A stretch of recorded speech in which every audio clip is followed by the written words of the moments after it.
చేయాలంటే మళ్ళీ నొక్కుతాను ఇట్లానే ఉంది. ఉండు నేను చెప్తాను. ఇట్లా నొక్కు, జస్ట్ ఇట్లా జస్ట్ ಟಚ್ ఇట్లా ಅಂತೆ. ಎಲ್ಲ ಆತ್ಮಜ್ಯೋತಿಗಳಿಗೂ ಸಾಷ್ಟಾಂಗ ಪ್ರಣಾಮಗಳು. ಎಲ್ಲರಿಗೂ ಇಂದಿನ ವಿವೇಕ್ ಚೂಡಮಣಿ ತರಗತಿಗೆ ಆಧಾರದ ಸ್ವಾಗತ. ತರಗತಿಯನ್ನು ಪ್ರಾರಂಭ ಮಾಡೋಕ್ಕಿಂತ ಮುಂಚೆ ಸದ್ಗುರುಗಳಿಗೆ ಹಾಗೂ ಗುರು ಪರಂಪರೆಗೆ ನಮ್ಮ ಗೌರವವನ್ನು ಸಲ್ಲಿಸೋಣ. ಉಮಾ ಅವರೇ ಪ್ರಾರ್ಥನೆಯನ್ನು ಮಾಡಿ ತರಗತಿಯನ್ನು ಮುಂದುವರಿಸಿ.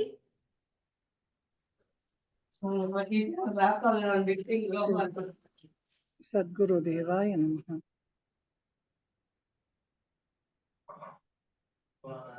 ಓಂ ಶ್ರೀ ಗುರುಭ್ಯೋ ನಮಃ.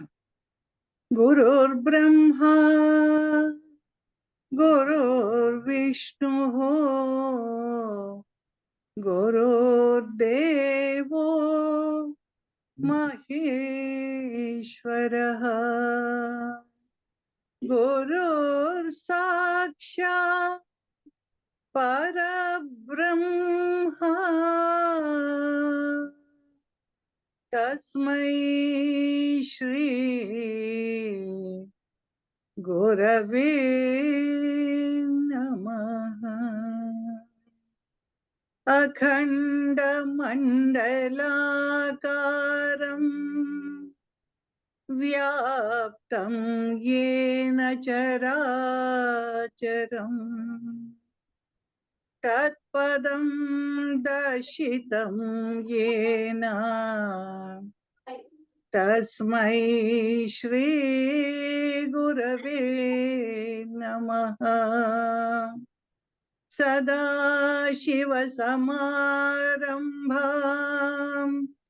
ಶಂಕರಾಚಾರ್ಯಮಧ್ಯಮಾಂ ಅಸ್ಮದಾಚಾರ್ಯಪರ್ಯಂತಾಂ ವಂದೇ ಗುರುಪರಂಪರಾಂ. ನಾರಾಯಣ ಸಮಾರಂಭಾಂ ಶಂಕರಾಚಾರ್ಯಮಧ್ಯಮಾಂ ಅಸ್ಮದಾಚಾರ್ಯಪರ್ಯಂತಾಂ ವಂದೇ ಗುರುಪರಂಪರಾಂ. ಧ್ಯಾನಮೂಲಂ ಗುರೋರ್ಮೂರ್ತಿಃ ಪೂಜಾಮೂಲಂ ಗುರೋರ್ಪದಂ ಮಂತ್ರಮೂಲಂ ಗುರೋರ್ವಾಕ್ಯಂ ಮೋಕ್ಷಮೂಲಂ ಗುರೋರ್ಕೃಪಾ ಮೋಕ್ಷಮೂಲಂ ಗುರೋರ್ಕೃಪಾ.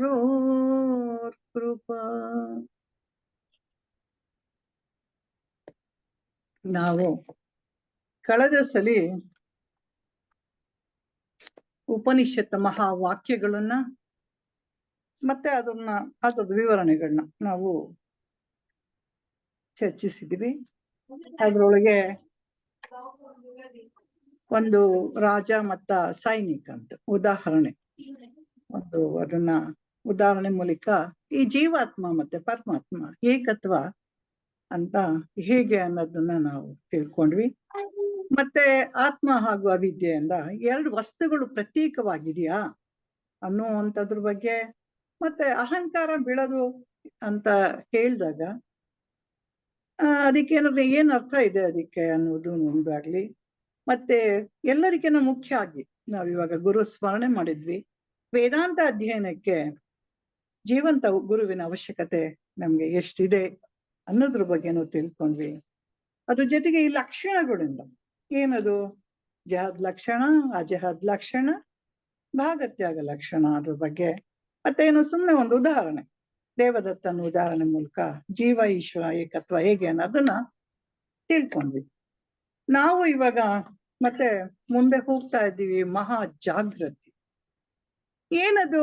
ಮಹಾ ಜಾಗೃತಿ ಅಂತಂದ್ರೆ ನಾವು ಏನು ಇವಾಗ ನಾವು ಸಾಕಷ್ಟಲ್ಲಿ ಹೇಳ್ತೀವಿ ಎಚ್ಚರ ಅಂತಂದ್ರೆ, ಈಗ ಎದ್ದ ತಕ್ಷಣ ಹೇಳ್ತೀವಲ್ಲ ಅದಲ್ಲಪ್ಪ. ಈ ಮೂರು ಅವಸ್ಥೆಗಳಿಂದ ನೀನು ಎಚ್ಚರ ಆಗ್ಬೇಕು, ಏನು ಹೇಗೆ ಅನ್ನೋ ಒಂದಕ್ಕೆ ನಾವು ತುಂಬಾ ಹೇಳ್ತಾರೆ. ಎಚ್ಚರದಲ್ಲಿ ಎಚ್ಚರ ಆಗ್ಬೇಕು ಅಂತ ಹೇಳಿ ಈ ಜಾಗೃತ ಅಂತಂದ್ರೆ ಏನೊಂದು ನಮ್ಗೆ ಅದರೊಳಗೆ ನಾವೊಂದು ಉಪನಿಷತ್ ವಾಕ್ಯನ ತಗೊಂಡಾಗ ಪ್ರಜ್ಞಾನಂ ಬ್ರಹ್ಮ ಅನ್ನುವಂಥದ್ದು ನಾವು ತಿಳ್ಕೊತೀವಿ ಅದರೊಳಗೆ. ಅದಕ್ಕೆ ಸಾಕಷ್ಟು ನಾವು ಒಂದು ಕೆಳಗೆ ಬರ್ತಾ ಇರುತ್ತೆ. ಪ್ರಜ್ಞಾನಂ ಬ್ರಹ್ಮ ಅಂದ ತಕ್ಷಣ ಅಹಂ ಬ್ರಹ್ಮಾಸ್ಮಿ, ಅದ್ರ ಕೆಳಗೆ ನಾವು ಅಯಮಾತ್ಮ ಬ್ರಹ್ಮ, ಕೊನೆದ ಅಲ್ಲ, ಪ್ರಜ್ಞಾನಂ ಬ್ರಹ್ಮ ಆದ ತಕ್ಷಣ ತತ್ವಮಸಿ ಬರುತ್ತೆ. ಅದಾದ್ಮೇಲೆ ಅಯಂ ಆತ್ಮ ಬ್ರಹ್ಮ ಬರುತ್ತೆ. ಇನ್ನೊಂದು ಅಹಂ ಬ್ರಹ್ಮಾಸ್ಮಿ. ಯಾವಾಗ ಆ ಉದ್ದಾಲಕ ಶ್ವೇತಕೇತುಗೆ ಅಷ್ಟು ಸಲಿ 9 ಸಲಿ ಉದಾಹರಣೆ ಮೂಲಕ ತತ್ವಮಸಿ ಶ್ವೇತಕೇತು ಅಂತ ಅವರು ಹೇಳಿದಾಗ ಲಾಸ್ಟ್ ಅಲ್ಲಿ ಅವನ ಬಾಯಿಂದ ಬರುತ್ತೆ ಅಹಂ ಬ್ರಹ್ಮಾಸ್ಮಿ ಅನ್ನೋ ಒಂದು ಪದನ ಹೇಳ್ತಾನೆ ಅವನು. ಅದನ್ನ ಯಾತ್ರೊಳಗೆ ಹೇಳುದು? ಆ ಬ್ರಹ್ಮ ಅಂದ್ರೆ ಏನು?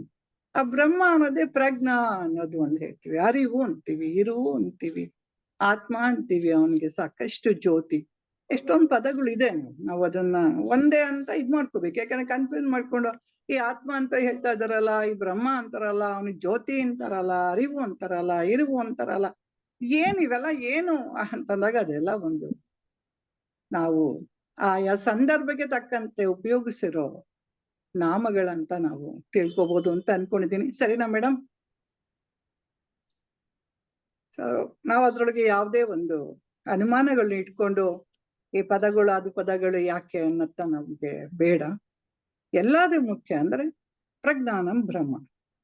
ಎಲ್ಲಾದ್ರೊಳಗೂ ಬ್ರಹ್ಮ ಪದ ಇದೆ. ಪ್ರಜ್ಞಾನಂ ಬ್ರಹ್ಮ ಇರ್ಬೋದು, ಅಹಂ ಬ್ರಹ್ಮಾಸ್ಮಿ ಇರ್ಬೋದು, ಅಯಮಾತ್ಮ ಬ್ರಹ್ಮ, ಎಲ್ಲದ್ರೊಳಗೂ ಆ ಬ್ರಹ್ಮನ ಪದ ಇದೆ. ಯಾವುದು ಆ ಬ್ರಹ್ಮ ಅಂತಂದಾಗ ಅರಿವು ಇರುವಿನಲ್ಲಿ ಇರುವಂಥದ್ದು ಅಂತ ಹೇಳಿ ನಾವು ಮುಂದೆ ಹೋಗ್ತಾ ಇದೀವಿ. ನಾವು ಇದ್ರೊಳಗೆ ನಾವು ಪ್ರತಿ ಸಲಿನೂ ಆ ಗುರುಜಿ, ನಾನು ಅನ್ಕೊಂತಾ ಇದ್ದೆ ಏನಿದು ಪ್ರತಿ ಸಲ 6 ಪ್ರಶ್ನೆಗಳ ಬಗ್ಗೆ ಗುರುಜಿ ಪ್ರತಿ ಸಲ ಡಿಸ್ಕಸ್ ಮಾಡ್ತಾರೆ. ಏನದು 6 ಪ್ರಶ್ನೆಗಳು? ಏನೋ ಸಂಸಾರ ಬಂಧನ ಅಂತಾರೆ, ಆತ್ಮ ಅನಾತ್ಮ, ಎಲ್ಲದು ಜೀವಾತ್ಮ ಪರಮಾತ್ಮ ಏಕತ್ವ ಅಂತ, ಇದೆಲ್ಲ ಅನ್ಭವಿಸಿ ಮುಕ್ತಿ ಪಡ್ಕೋದು ಹೇಗೆ ಅಂತ ಹೇಳೋದು. ಸೊ ಇವಾಗ ನಾವು ಒಂದ್ಸಲಿ ಮತ್ತೆ ನಮ್ಮ ಹಿಂದಕ್ಕೆ ಹೋಗೋಣ. ಈ ಸಂಸಾರ ಬಂಧನ ಅಥವಾ ಆತ್ಮ ಅನಾತ್ಮ, ಸಂಸಾರ ಬಂಧನಕ್ಕೆ ಏನು ಕಾರಣ, ಇನ್ನೊಂದು ಆತ್ಮ ಅನಾತ್ಮನ ಇನ್ನೊಂದ್ಸಲಿ ನಾವು ರಿವಿಷನ್ ಮಾಡಿ ಅದನ್ನ ರೀಕಾಲ್ ಮಾಡ್ಕೊಂಡು ಮುಂದಕ್ಕೆ ಹೋಗೋಣ ಅಂತ. ಅದಾದ್ರೆ ಅಲ್ಲಿ ಉಳ್ಕೊಳ್ಳೋದು ಒಂದೇ, ಏಕತ್ವ ಮಾತ್ರ ಉಳಿಯುತ್ತೆ ನಮ್ಗೆ, ಅದು ಕ್ಲಿಯರ್ ಆಗ್ಬಿಟ್ರೆ ಅಂತ ಹೇಳಿ. ಇದು ಜನರಲ್ ಪ್ರಶ್ನೆ ಕಲ್ಯಾಣಿ ಅವರೇ, ನೋಟ್ಸ್ ಎಲ್ಲ ಹುಡುಕ್ಬೇಡಿ, ನಾನು ಜನರಲ್ ಕೇಳ್ತೀನಿ. ಈ ಸಂಸಾರ ಬಂಧನ ಅಂತಂದ್ರೆ ಇದು ಏನದು? ಇದು ಯಾರು ಬೇರೆ ಯಾರು ಬಂದು ನನ್ ಕಟ್ ಹಾಕಿದ್ರ, ಅಥವಾ ಏನಿದು ಈ ಸಂಸಾರ ಬಂಧನ ಅಂತಂದ್ರೆ ಏನಂತ ಸುಮ್ಮನೆ ಜನರಲ್ ಆಗಿ ಹೇಳಿ. ಕಲ್ಯಾಣಿ, ಇಷ್ಟ ದಿವಸ ನಾವು ಮಾತಾಡಿದೀವಿ, ಜನರಲ್ ಆಗಿ ಮಾತಾಡಿ, ಪರವಾಗಿಲ್ಲ. ಇದ್ರೊಳಗೆ ಯಾವ್ದೇ ಸ್ಪೆಸಿಫಿಕ್ ಬಂಧನ ಅಂದ್ರೆ ನಾವು ಮುಂಚೆಯಿಂದ ಕೇಳ್ಕೊಂಡು ಬಂದಿದ್ದ ಕರ್ಮದಿಂದ ನಾವು ಈ ಸಂಸಾರ ಬಂಧನಕ್ಕೆ ನಾವು ಸಿಕ್ಕಾಕೊಳ್ಳೋದು. ಆ ಸಂಸಾರ ಬಂಧನದಿಂದ ನಾವು ಮುಂದಕ್ಕೆ ಹೋಗ್ಬೇಕು ಅಂದ್ರೆ ಅದಕ್ಕೆ ಜ್ಞಾನ ಬೇಕು. ಜ್ಞಾನದಿಂದ ನಾವು ಆ ಬಂಧನದಿಂದ ನಾವು ಮುಕ್ತರಾಗ್ತೀವಿ. ಆ ಜ್ಞಾನ ನಮ್ಗೆ ಗುರುಗಳಿಂದನೇ ನಮ್ಗೆ ತಿಳ್ಕೊಳಕ್ಕೆ ಸಾಧ್ಯ ಆಗುತ್ತೆ. ಆಕ್ಚುಲಿ ಏನಂತಂದ್ರೆ ನಾವು ನಮ್ಮ ಅಜ್ಞಾನನೇ ಕಾರಣ ಅನ್ನೋದು. ಯಾಕಂದ್ರೆ ನಾವು ಯಾರು ಅನ್ನೋದು ನಮ್ಗೆ ಗೊತ್ತಿಲ್ಲ. ನಮಗೆ ನಾವು ಏನ್ ಅನ್ಕೊಂಡ್ಬಿಟ್ಟಿದೀವಿ, ಈ ದೇಹ ಮನಸ್ಸು ಎಲ್ಲವೂ ನಾನು ಅನ್ನೋ ಒಂದು ಕಾರಣದಿಂದಲೇ ನವಾಜ್ಞಾನದಲ್ಲಿ ಇದ್ದೀವಿ. ಸೊ ಹಾಗಾಗಿ ಗುರು ನಮ್ಗೆ ನೀನ್ ಯಾರು ಅಂತ ತಿಳ್ಕೊಪ್ಪ ಅನ್ನೋ ಬಂದಾಗ ನಾವು ಈ ಬಂಧನದಿಂದ, ಇದನ್ನ ನಾನೇ ಕಟ್ ಹಾಕೊಂಡಿರೋದು, ಯಾರು ನಮಗೆ ಕಟ್ ಹಾಕ್ಲಿಲ್ಲ, ಇದನ್ನ ನಾವೇ ಹಾಕೊಂಡು ಈ ಸಂಸಾರ ಅನ್ನೋದನ್ನ ನಾವು ಏನಾದ್ರು ರೂಪಿಸ್ಕೊಂಡಿದ್ವಿ, ನಾವೇ ಮಾಡ್ಕೊಂಡಿರುವಂತದ್ದು, ಅದು ಬೇರೆ ಎಲ್ಲಿಂದನೂ ಇಲ್ಲ ಅನ್ನೋದು. ಸೊ ಇವಾಗ ನಾವು ಮುಂದೆ ಹೋದಾಗ ಈ ಆತ್ಮ 39ನೇದ ಇವಾಗ? ಇವತ್ತು 39, 40. ಅದ್ರೊಳಗೆ ಆಕ್ಚುಲಿ ನಾನು ಇದನ್ನ ತುಂಬಾ ಕೀನ್ ಆಗಿರೋದ್ರಿಂದ ನನ್ಗೆ ಕ್ಲಿಯರ್ ಆದ್ರೆ ನಾನು ಜಾಗ್ರತೆ ನಿನ್ಕೋತೀನಿ. ನಂಗೆ ಫುಲ್ ಕ್ಲಿಯರ್ ಆಗಿ ನಿನ್ಕೊಡ್ಬೇಕು ನಾವು. ಮುಂದೆ ಇನ್ನೇನು ಇಲ್ಲ ವಿಷಯಗಳು, ಇನ್ನೆಲ್ಲ ಅದು ಇದಷ್ಟೇ. ಈ ಮಹಾ ಜಾಗೃತ, ಈ ಜಾಗೃತಿಲಿ ನಾನು ಇವತ್ತು ದಿಸಕ್ಕೆ ಫುಲ್ ನಿನ್ಕೊಂಡ್ಬಿಟ್ರೆ ಸ್ಪಷ್ಟವಾಗಿ ಇನ್ನು ಮುಂದೆ ಎಲ್ಲವೂ ಇದ್ರೊಳಗೆ ಎಲ್ಲಾ ವಿಷಯಗಳು ಬರ್ತಾ ಇರತ್ತೆ.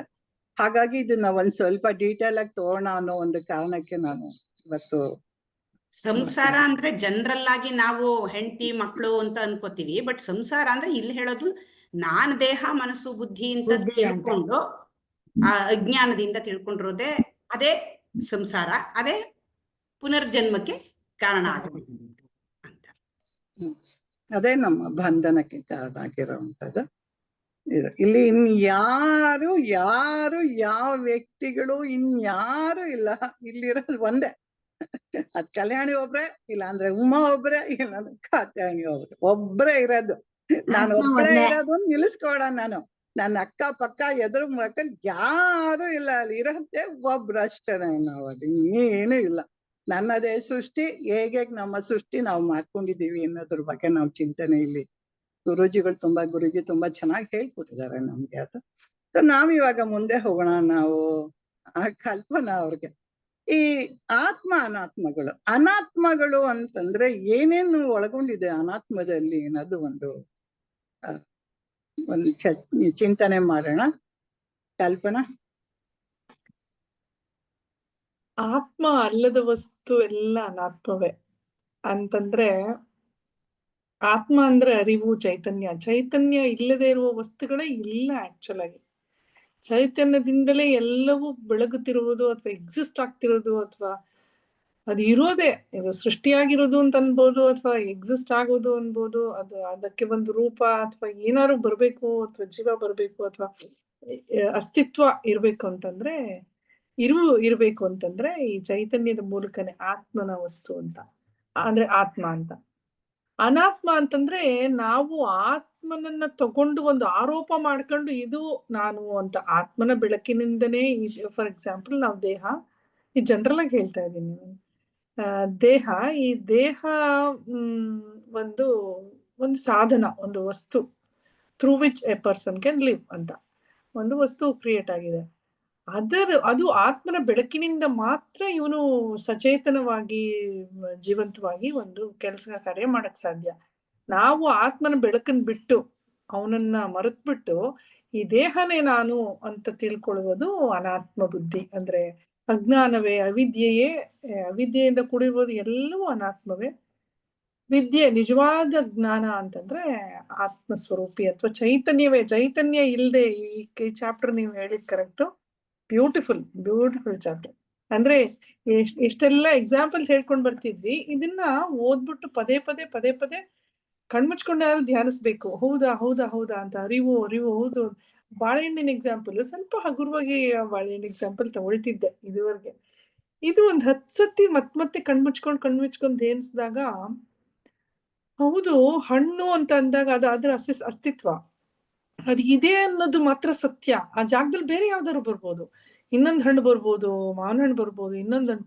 ಇದೇ ಅಸ್ತಿತ್ವ ಅನ್ನೋದು ಅರಿವಿಗೆ ಬರುತ್ತಲ್ಲ, ಅದೇ ಅಷ್ಟೇ ಸತ್ಯ, ಇನ್ನೇನು ಇಲ್ಲ. ನಾವು ಅದಕ್ಕೊಂದು ನಾಮ, ರೂಪ, ಕಲರು, ಟೇಸ್ಟು ಎಲ್ಲವೂ ಕೊಟ್ಕೊಂತಾ ಹೋಗ್ತಿದೀವಿ ಅಂತ ಜನರಲ್ ಆಗಿ ಹೇಳ್ಬಿಟ್ಟೆ ಉಮಾ ಮೇಡಮ್. ಇಲ್ಲ ಕರೆಕ್ಟ್ ಇರೋದೇ ಅದು. ಎಂಡಿಂಗ್ ಅದಿದೆ. ಬಟ್ ನಾವೇನ್ ಮಾಡ್ತೀವಿ ಅಂದ್ರೆ ಫಸ್ಟ್ ಬೈಫರ್ಕೇಟ್ ಮಾಡ್ಕೋತೀವಿ. ನಾವು ಆತ್ಮ ಅನಾತ್ಮನ ಬೈಫರ್ಕೇಟ್ ಮಾಡ್ಕೋತಾ ಇದೀವಿ. ಯಾಕೆ ಅಂತಂದ್ರೆ ಅನಾತ್ಮ ಎಲ್ಲ ಜಡ ಅಂತ ಹೇಳಿ ಮಾಡ್ತಾ ಇದೀವಿ ನಾವು. ಆ ಜಡ ಅಂತ ಬಂದಾಗ ಈ ದೇಹ, ಇಂದ್ರಿಯಗಳು ಎಲ್ಲವೂ ಜಡ ಅಂದ್ಬಿಡ್ತಾರೆ. ಮನಸ್ಸು, ಅಂತಃಕರಣ ಎಲ್ಲ ಇದೆಯಲ್ಲ, ಅದ್ರ ಜೊತೆಗೆ ಎಲ್ಲವೂ ಜಡ ಆಗಿರುತ್ತೆ. ಅದಕ್ಕೆ ಆ ಚೈತನ್ಯದಿಂದ ಇದು ಕೆಲಸ ಮಾಡಕ್ ಶುರು ಆಗತ್ತೆ ಅನ್ನೋದು. ಆಮೇಲೆ ಲಾಸ್ಟಿಗೆಲ್ಲ ಒಂದೇ ಮಾಡ್ತೀವಿ, ಎಲ್ಲವೂ ಆತ್ಮ ಮಾಡ್ತೀವಿ. ಯಾಕೆ ನಾವ್ ಆತರ ಬೈಫೈಕೇಟ್ ಮಾಡ್ಕೋತೀವಿ ಅಂತಂದ್ರೆ, ನಾವ್ ಇದುವರೆಗೂ ಈ ದೇಹ, ಬುದ್ಧಿ, ಮನಸ್ಸು, ನಾನು ಅನ್ನೋ ಕಲ್ಪನೆ ಇಟ್ಕೊಂಡಿದ್ದೀನಲ್ಲ. ನಾನು ಇಷ್ಟ ಎತ್ತರ ಇದೆ, ಇಷ್ಟ ಗಾತ್ರ ಇದ್ದೀನಿ, ನನ್ ಗಂಡ, ನನ್ ಮಕ್ಳು, ನನ್ ಸಂಸಾರ, ಇಷ್ಟೆಲ್ಲ ತುಂಬ್ಕೊಂಡಿದೀವಲ್ಲ. ಇದನ್ನ ನಾವು ಬಿಡಿಸ್ಕೊಳಕ್ಕೆ ಫಸ್ಟ್ ಏನ್ ಮಾಡ್ತೀವಿ, ಸಪ್ರೇಟ್ ಮಾಡ್ಕೋತಾ ಇದೀವಿ ನಾವು ಇದನ್ನ. ಅದು ಫಸ್ಟ್ ಬೇಕೇ ಬೇಕು. ಯಾಕೆಂದ್ರೆ ನಾನು ಇಲ್ಲಿ ನನ್ಗೆ 67 ವರ್ಷ, ನನ್ 67 ವರ್ಷದಲ್ಲೂ ಉಮಾ ಇವಳೇನೆ ಇರೋದು. ಇವಳು ಆತ್ಮ ಅಂತ ಯಾವತ್ತೂ ಏನು ಅನ್ಕೊಂಡೇ ಇಲ್ಲ. ಅವಳಿಗೆ ಬೇರೆ ಯಾವ ಕಲ್ಪನೆನೇ ಇಲ್ಲ, ಅವಳಿಗೆ ಆತರ ಚಿಂತನೆನೇ ಇಲ್ಲ. ಉಮಾ ಏನ್ ಇಟ್ಕೊಂಡಿದ್ದಾಳೆ, ಉಮಾ ಒಂದಿಂತವ್ರ ಮಗಳು, ಇವಳು, ಅವಳಿಗೆ ಗಂಡ, ಅವಳ ವೃತ್ತಿ ಎಲ್ಲ ಜೊತೆ ಜೋಡಿಸ್ಕೊಂಡು ಇಟ್ಕೊಂಡ್ಬಿಟ್ಟಿದ್ದಾಳೆ ಅವಳು. ಇದನ್ನ ನಾನು ಬಿಡ್ದಲೆ ನನ್ಗೆ ಅಲ್ಲಿ ಸಿಗಲ್ಲ. ಇದನ್ನ ಯಾವಾಗ ಅರ್ಥ ಮಾಡ್ಕೊಂಡು ಇವೆಲ್ಲ ಅನಾತ್ಮಗಳು, ನನ್ನದೇ ಆದ ಕಲ್ಪನೆ, ಭ್ರಾಂತಿ, ನನ್ನದೇ ಸೃಷ್ಟಿ ಇದು ಅಂತ ಯಾವಾಗ ನನ್ನಲ್ಲಿ ಸ್ಪಷ್ಟತೆ ಬರುತ್ತೆ, ಅಲ್ಲಿ ಉಮಾ ಕಳ್ಚ್ಕೊಂಡ್ಬಿಡ್ತಾಳ. ಅವಾಗ ಉಮಾ ಯಾವಾಗ ಕಳ್ಚ್ಕೊತಾಳೆ, ಅವಳು ಏನಾಗತ್ತೆ, ಏಕ ಆಗ್ತಾಳೆ. ಅವಳು ಆ ಪರಮಾತ್ಮದಲ್ಲಿ, ಜೀವಾತ್ಮ ಪರಮಾತ್ಮನಲ್ಲಿ ಏಕತ್ವ ಬರುತ್ತೆ. ಹಾಗಾಗಿ ನಾವು ಈಗ ಎಷ್ಟು ಸಲ ದೇಹ ಬುದ್ಧಿ ಮನಸ್ಸು ನಾನಲ್ಲ ಅಂದ್ವಿ, ಪಂಚಕೋಶಗಳನ್ನ ತಗೊಂಡ್ವಿ, ಅದ್ ನಾನಲ್ಲ ಅಂತಂದ್ವಿ. ನಾವು ಅಂತಃಕರಣ ತಗೊಂಡ್ವಿ, ಅದ್ ನಾನಲ್ಲ, ಅದೆಲ್ಲ ಜಡಗಳು. ಅದಕ್ಕೆಲ್ಲ ಚೈತನ್ಯದಿಂದ ಮಾತ್ರ ಅವೆಲ್ಲ ಕೆಲಸ ಮಾಡುತ್ತೆ. ಚಿದಾಭಾಸ ಚೈತನ್ಯದಲ್ಲಿ ಅದು ಬಿದ್ದಾಗ ಕೆಲಸ ಮಾಡುತ್ತೆ ಎಂದಿದ್ವಿ ಅಷ್ಟೇ ಹೊರತು ಅದಿಲ್ದೆ ಇದ್ರೆ ನಡೆಯಲ್ಲ. ಅದಕ್ಕೆ ಭಗವಂತ ಹೇಳ್ತಾನೆ, ಎಲ್ಲರೊಳಗೂ ನಾನಿದ್ದೀನಿ, ನನ್ನೊಳಗೆ ಯಾರು ಇಲ್ಲ. ಆತ್ಮನಲ್ಲಿ ಏನೂ ಇಲ್ಲ, ಆದ್ರೆ ಅವನು ಎಲ್ಲರೊಳಗೂ ಇದ್ದಾನೆ. ಅದು ಸೊ ಈ ಸತ್ಯಗಳು, ಸಣ್ಣ ಸತ್ಯಗಳನ್ನ ನಾವು ಬಂದಾಗ ನಮ್ಮನ್ನ ನಾವು ಕಳ್ಸ್ಕೊಳಕ್ಕೆ ಅನುಕೂಲ ಆಗತ್ತೆ ಅನ್ನೋ ಒಂದು ಉದ್ದೇಶದಿಂದ ಇವೆಲ್ಲ ನಾವು ನಿರ್ಮಾಣ ಶತಕ ಹೇಳಿದಾಗ ಅಲ್ಲಿ 7 ಶ್ಲೋಕದಲ್ಲೂ ಆರಲ್ಗೂ ನಾವ್ ಹೇಳ್ತೀವಿ ನಾನಲ್ಲ ನಾನಲ್ಲ ನಾನಲ್ಲ. ಕೊನೆಯಲ್ಲೇ ಹೇಳ್ತೀವಿ ಅಹಂ ನಿರ್ವಿಕಲ್ಪೋ ನಿರಾಕಾರ ರೂಪ, ನನ್ಗೆ ಯಾವ ಆಕಾರನೂ ಇಲ್ಲ, ಏನಿಲ್ಲ, ಎಲ್ಲಾ ಕಡೆ ವ್ಯಾಪ್ಸಿರೋ ಅಂಥದ್ದು ನಾನು ಅನ್ನುವಂಥದ್ದನ್ನ ತಿಳಿಸ. ಅಲ್ಲಿಗೆ ಇತಿ ಅಂತ, ಅಲ್ಲಿವರೆಗೂ ನೇತಿ ನೇತಿ ನೇತಿ ಅಂತ ಅಳಿಸ್ತಾ ಹೋಗ್ತಾ ಇರ್ತೀನಿ, ಇದಲ್ಲ ಇದಲ್ಲ ಇದಲ್ಲ ಅಂತ. ಒಮಾನಿನ ತುಂಬ ಚೆನ್ನಾಗಿಲ್ಲ, ಶರ್ಟ್ ಕಳ್ಸ್ಕೊಳ್ಳೋದು, ಒಂದ್ ಬಟ್ಟೆ ಕಳ್ಸ್ಕೊಳ್ಳೋದು. ರಾತ್ರಿ ನಾವು ಇದ್ರೊಳಗೆ ಮಲ್ಕೊಂಡಾಗ ಗಾರ್ಡನ್ ಇದ್ರಲ್ಲಿ ಎಲ್ಲ ಕಳ್ಸಿರ್ತೀವಿ, ಏನೋ ಇಟ್ಕೊಂಡಿರಲ್ಲ, ಬೆತ್ತಲೆ ಮಲಗಿರ್ತೀವಿ.